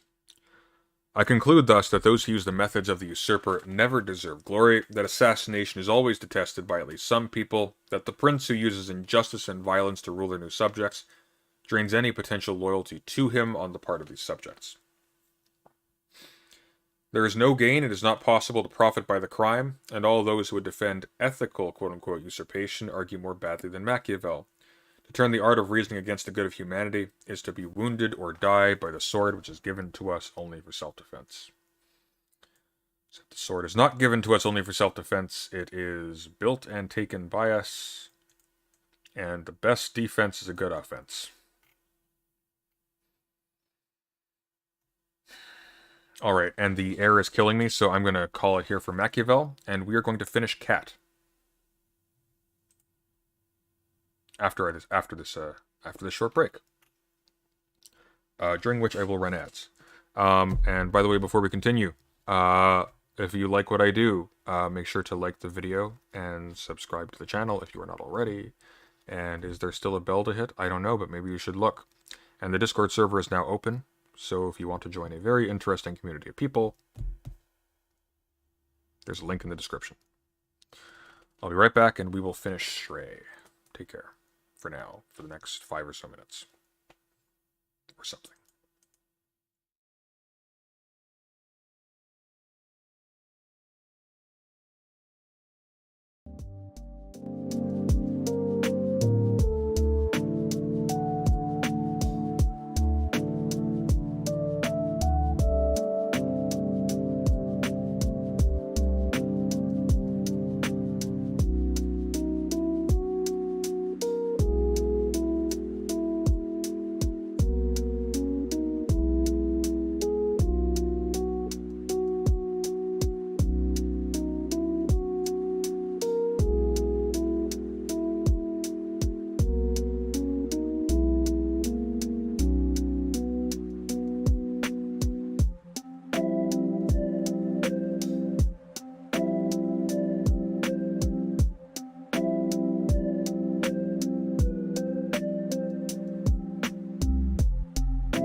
Let me know how the audio is.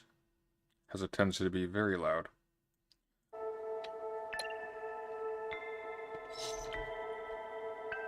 I think this might be, we might be near the conclusion, or at the conclusion even.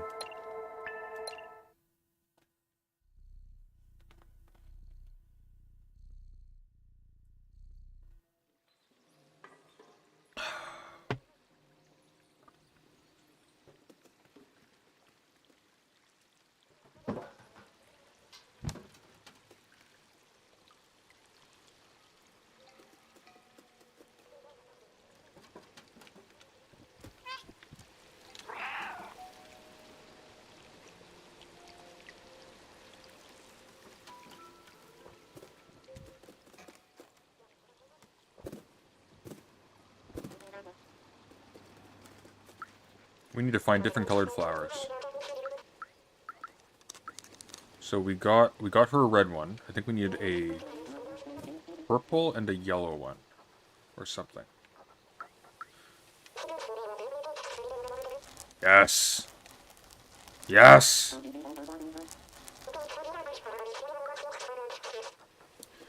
Oh, by the way, after we are done Stray, we will be playing either Nier Automata or Cruelty Squad. One or the other next. And at some point we'll continue with Disco Elysium. It's so long.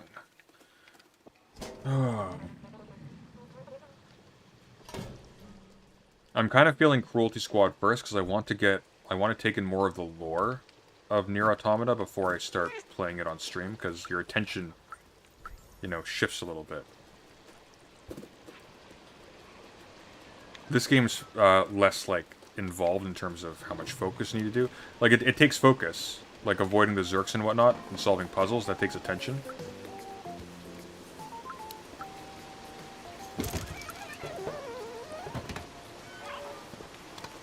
But doesn't use as much of your brain at any given time. So I'm able to sort of take it in more passively.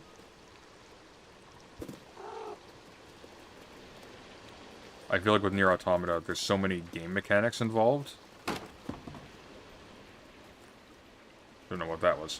There are so many game mechanics involved that focusing on those, if I'm also focusing on chat, I'll lose some significant points of interest in the plot, which I don't want to do. Ah, purple flowers. Here we are. Yes.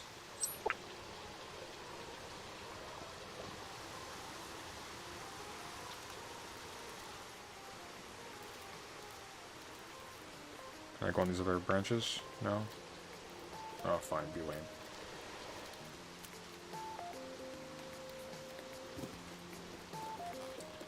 And that leaves yellow.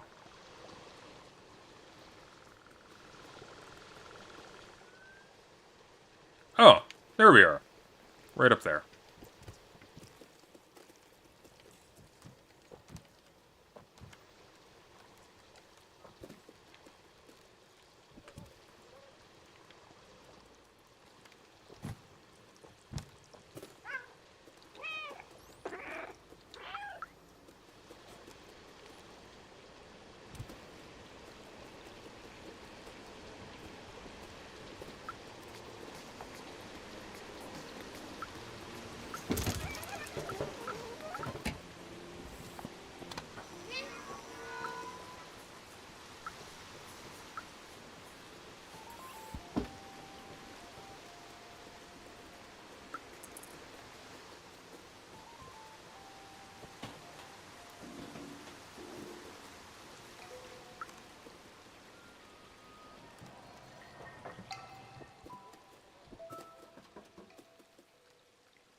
Where was that yellow plant? Maybe it's on the other side.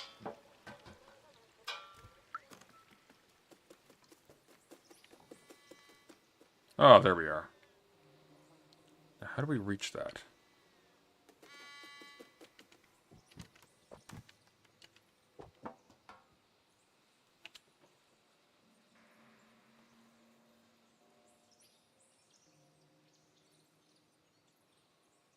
I think I get it.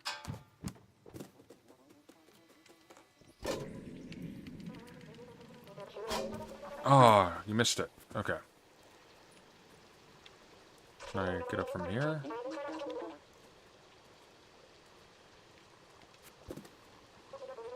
Ah, here we are. There we go. I thought I'd have to climb right up the tree. Apparently not.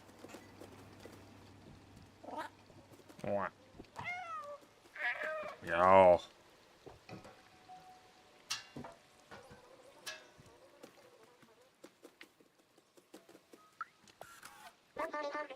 Like I've said, if only someone could snatch a yellow plant, a red plant, and a purple plant for me. Okay, here we go. Oh, I heard it's a rare plant, thank you. Could you find the other for me, please, please? I love that color. Thanks, buddy. You found them all. Thanks so much. Here as a reward, take my badge. Plant badge. It looks so good with it. Well, take care now. See you, friend. Got the plant badge. Oh, the badges go on you. Oh, that's cute. The badges just go on your outfit. Alright. We might be finishing soon, so. Yes! Yes! Okay. On to glory.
Thank you, Gabrielle, for the $5. $5 for the cat ears, LMFAO. My brother says you look like Matt Damon.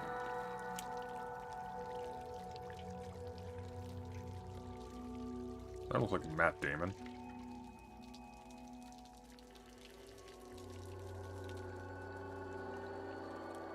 I look like a cross between Adam Driver and Philip Seymour Hoffman. Thank you very much.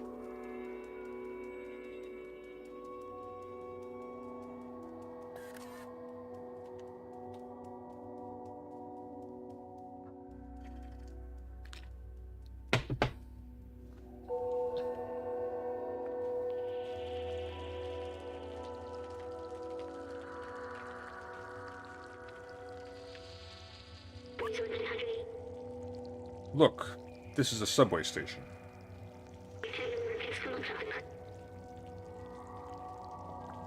I had completely forgotten this kind of transportation existed. You could ride to anywhere in the city. People used to take it to go to work. I used to take it too. If you're the host of Modern Day Debate, you might get a tattoo on your back for free sandwiches.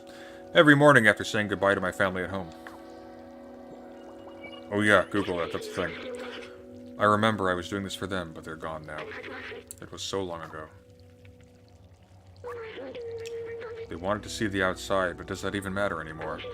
What happened to them? What happened to everyone?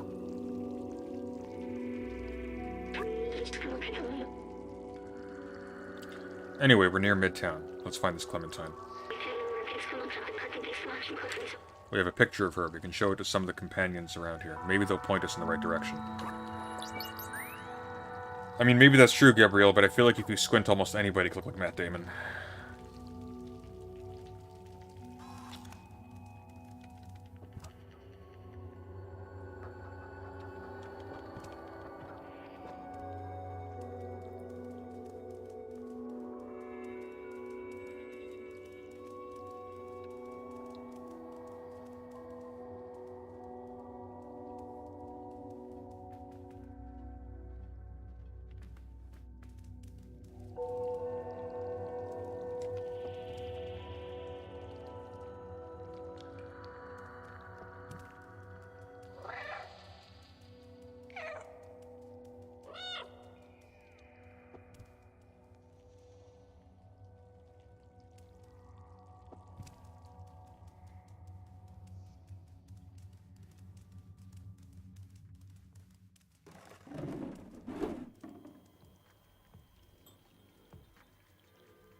Once again, I don't think the Zerks were meant to pick up trash. Because there's frickin' trash everywhere. I guess this isn't, Zerk inhabited territory.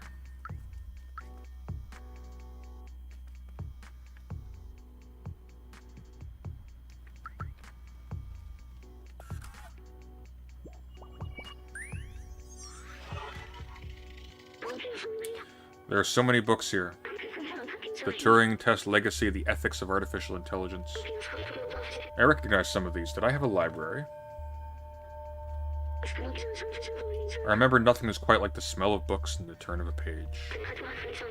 It was a feeling almost like comfort. A book was like spending time with someone.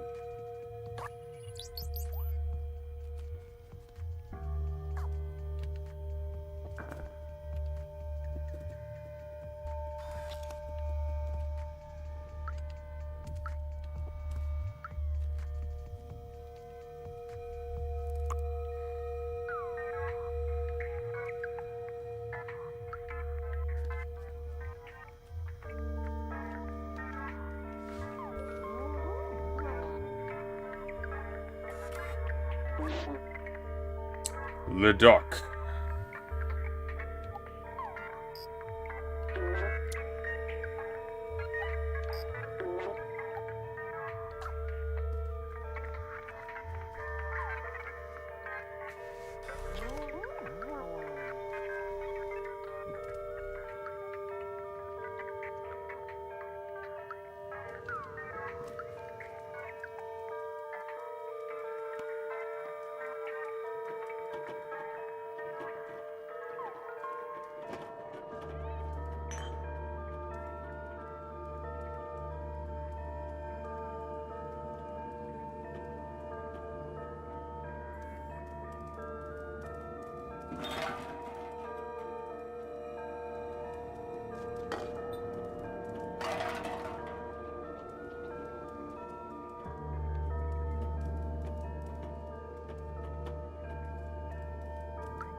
Don't worry about trash. Nico Corporation takes care of everything. Okay, I guess they work for trash.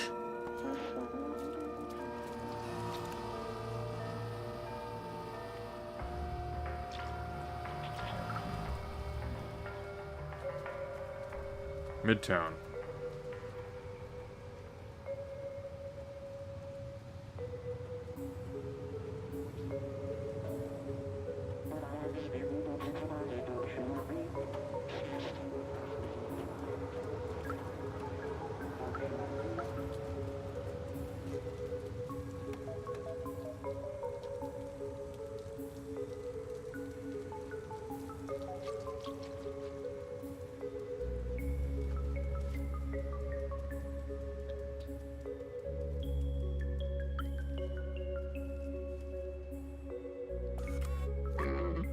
I am busy, what do you want?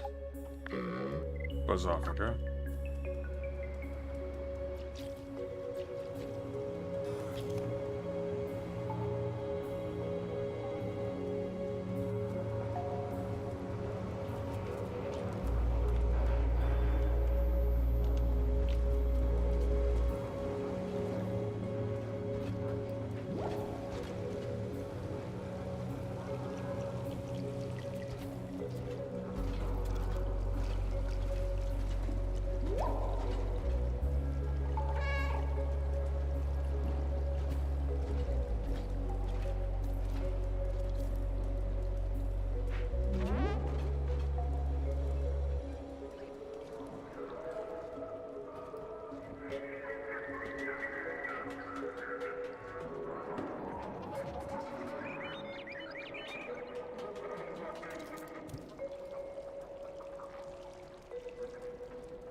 Isn't it so cool right now? So chill, I think that nothing bad could happen to us. Oh yeah, I know her. I used to see her a lot. She thinks she lives around here. She was always talking about leaving the city. I don't get it. This place is great. Why leave? Whistles.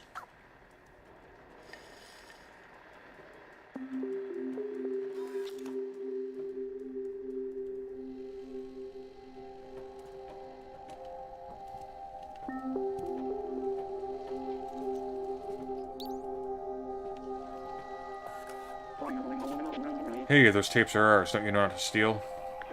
I could give you one, but you have to do something for Jinma, Miko, and me. The Sentinels have installed 3 security cameras to watch over us.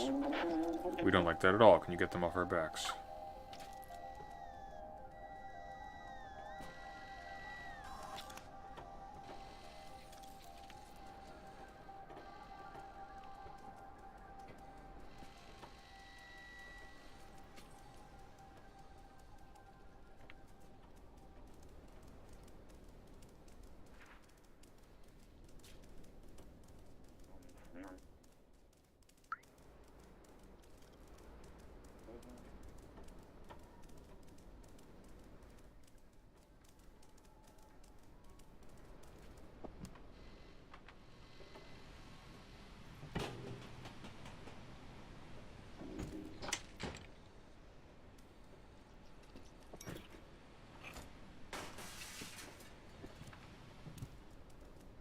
Don't make them look like these two.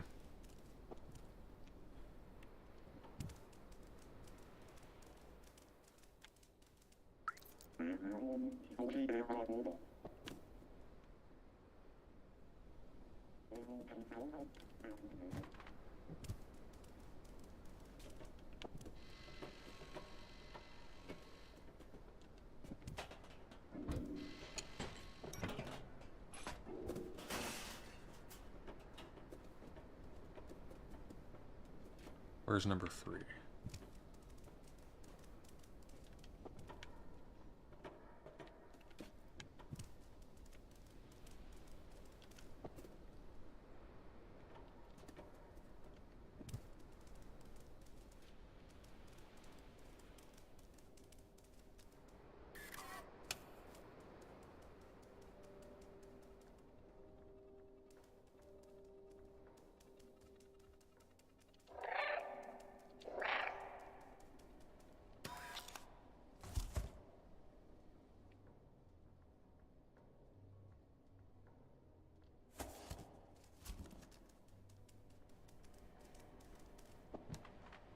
Aha!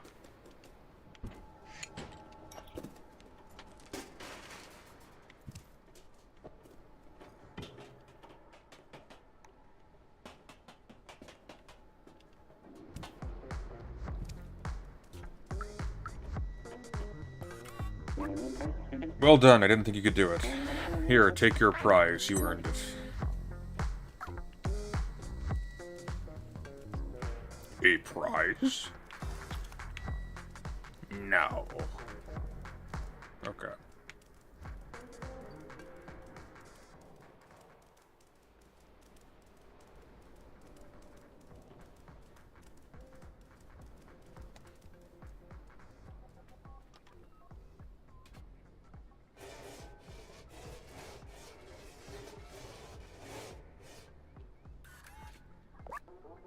What's that noise? I oiled up all my bearings last month.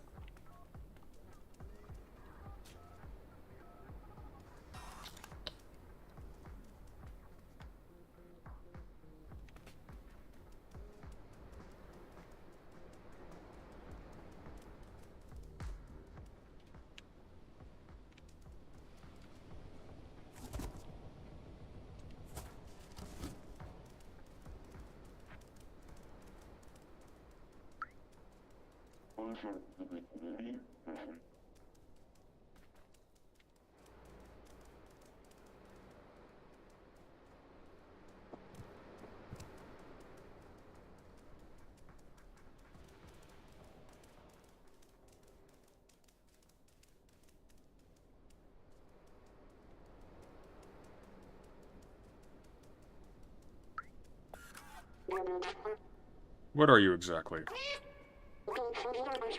A quadruped making cat sounds. Or making cute sounds. I like the concept. There's an address behind there. It's just here.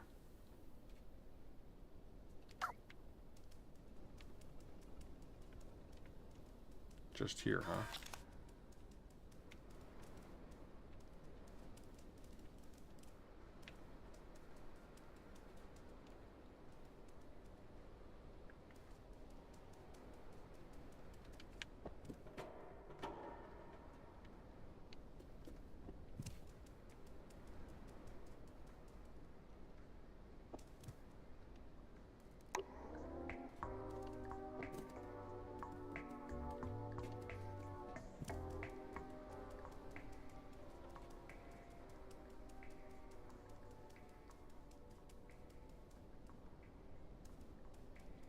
Maybe they meant on the picture. Oh. Yeah, maybe. Let's look at this thing.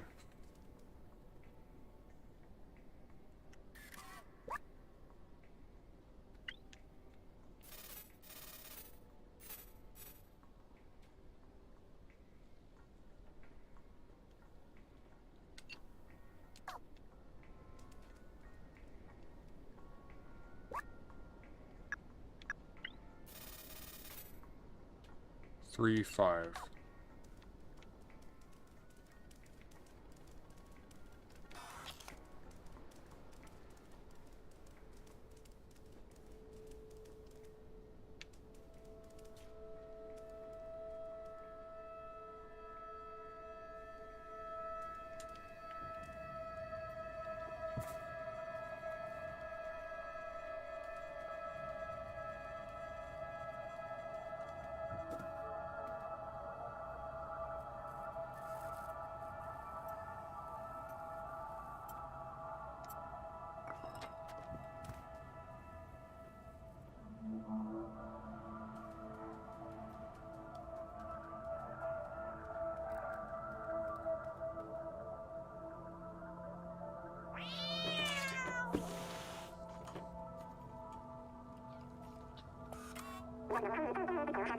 I thought you were a scent. Never mind. Who are you? What do you want?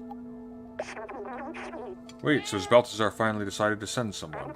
I guess you're my new recruit. You're not very big. How did you even manage the sewers? I guess you must be pretty resourceful. I've been looking for a way to the outside ever since I left Ant Village, but the sentinels are always watching. Now that you're here, you can help. Follow me.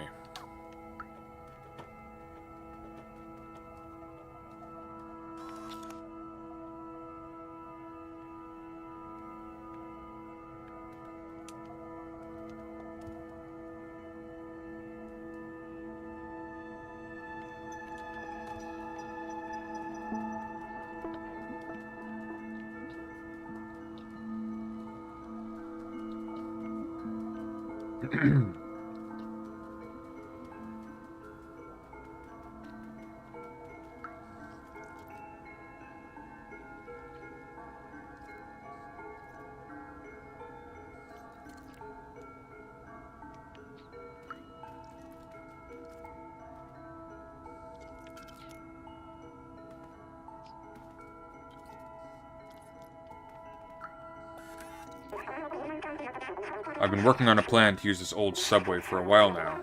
I even have the keys to start it. All we need is an atomic battery to power it. I know Nico Corporation has one secured inside their factory. I have a contact who can help us infiltrate them. I don't know his name. He's the robot with a bomber jacket and a gold chain. Take this message to him. Someone small and swift like you should have no trouble sneaking inside the factory. One last thing, don't hesitate to ask around for help. The city is full of information. Just stay clear of the sentinels.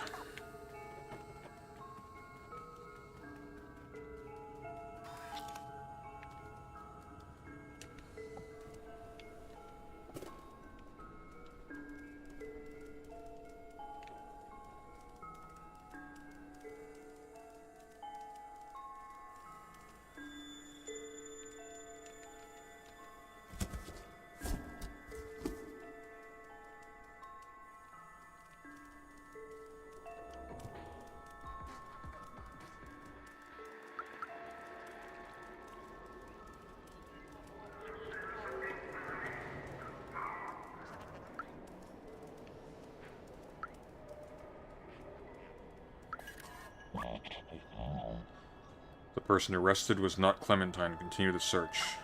So that's a sentinel. They've got the camera heads.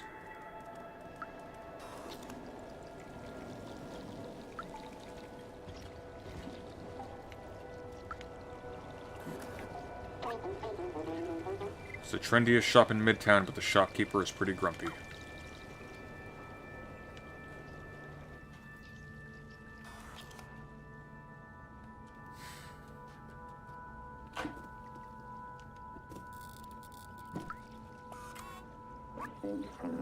Are you one of those young punks listening to loud music all day? Don't touch anything, don't make any noise, don't ask for a credit. Sir, I am a cat. Oh, sure, that's Blazer. He's a regular. I just saw him creeping up behind my shop. Not sure what he's up to.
Okay, so I bet what was supposed to happen is I'm going to help Blazer rob the joint, and I do that by distracting the shopkeep. But I haven't talked to Blazer yet.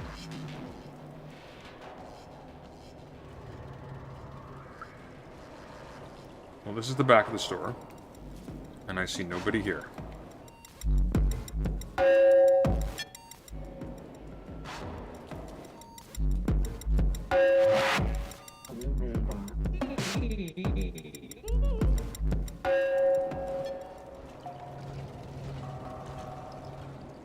Wait. Hey. Communicate. Ugh.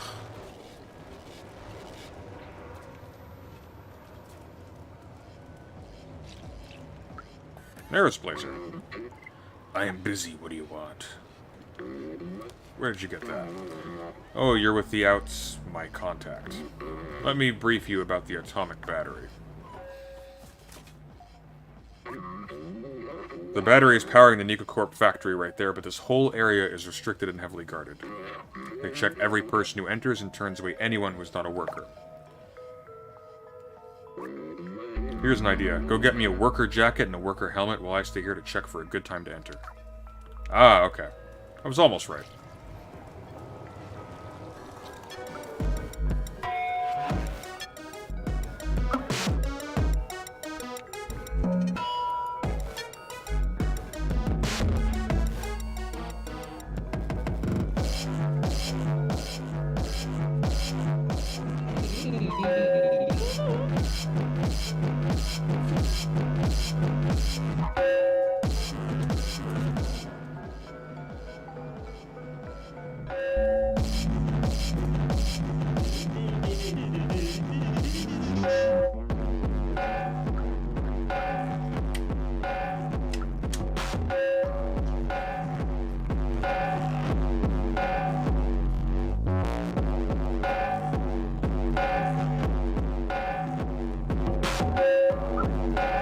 Ah, here we are.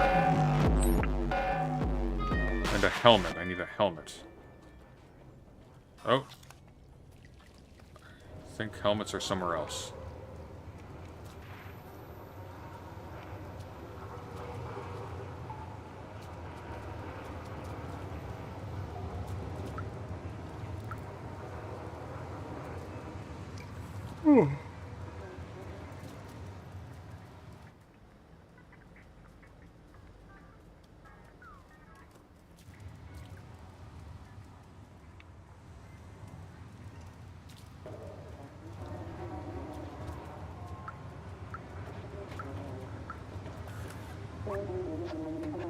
Nicocorp would work all day long to gather the waste and send it downstairs to recycle and repurpose it.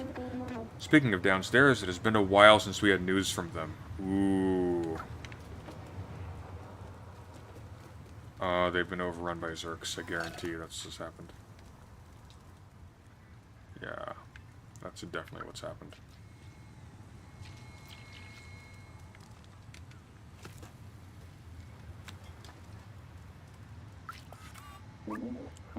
Sorry, little one, you can't play over here. The Nicocorp factory is no place for a little fuzzball like you.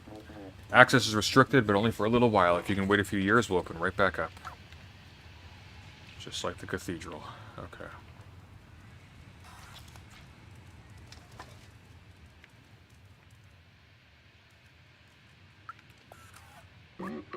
Go get me a worker jacket and a worker helmet so we can go in. Perfect, that jacket is exactly what we need. I still need a worker helmet, though. Did you find one of those, too? No, we need a helmet.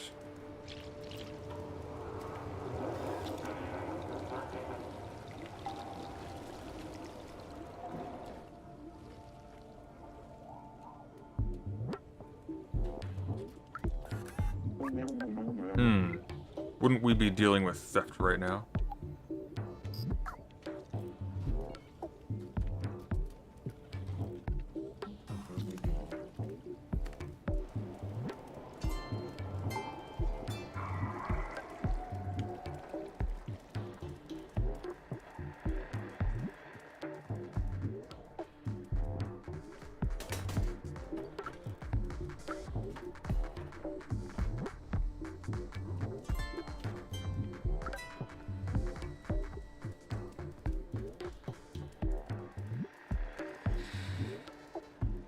Where do we get a helmet from?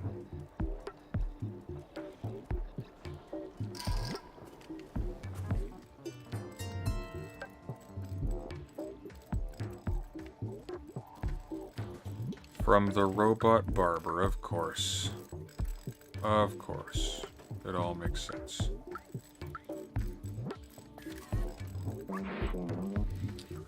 Ouch, oh, what's that weird feeling?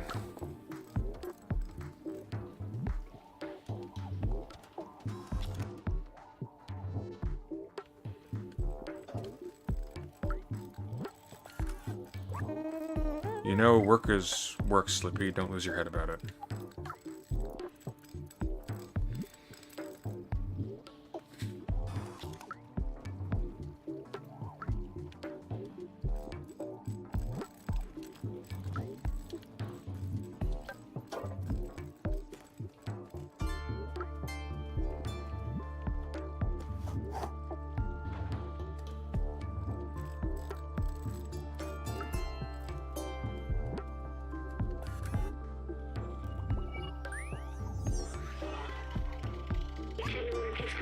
The barbershop was a social hub where people would gather, talk, tell jokes, share secrets. It was a fun place. Even after the humans were gone, the companions kept the shop going. Turns out hair is not a necessary ingredient for a successful barbershop. But heads are, and heads imply hats.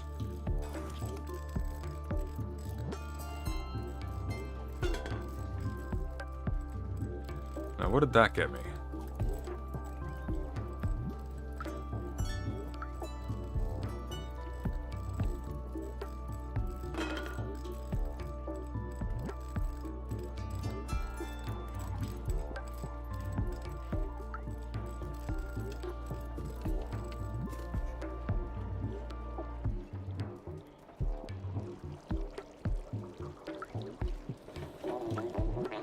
Oh, there's a hat shop right next to it, of course.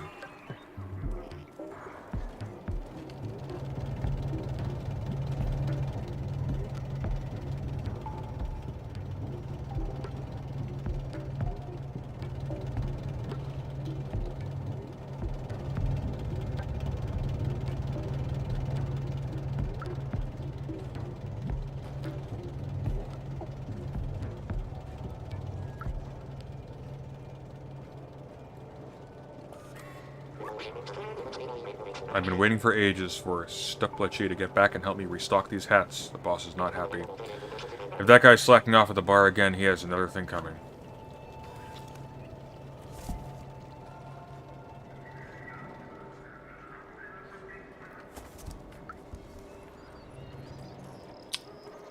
I need to get the guy at the bar. Whoa.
Club's closed. Get lost.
Surgery.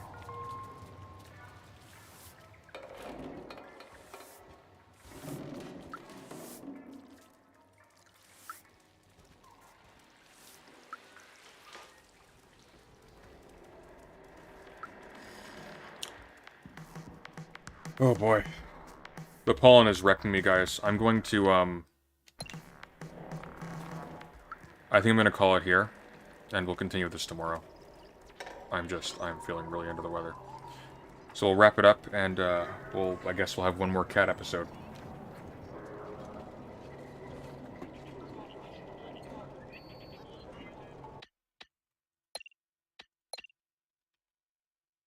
Alright, take care, everyone.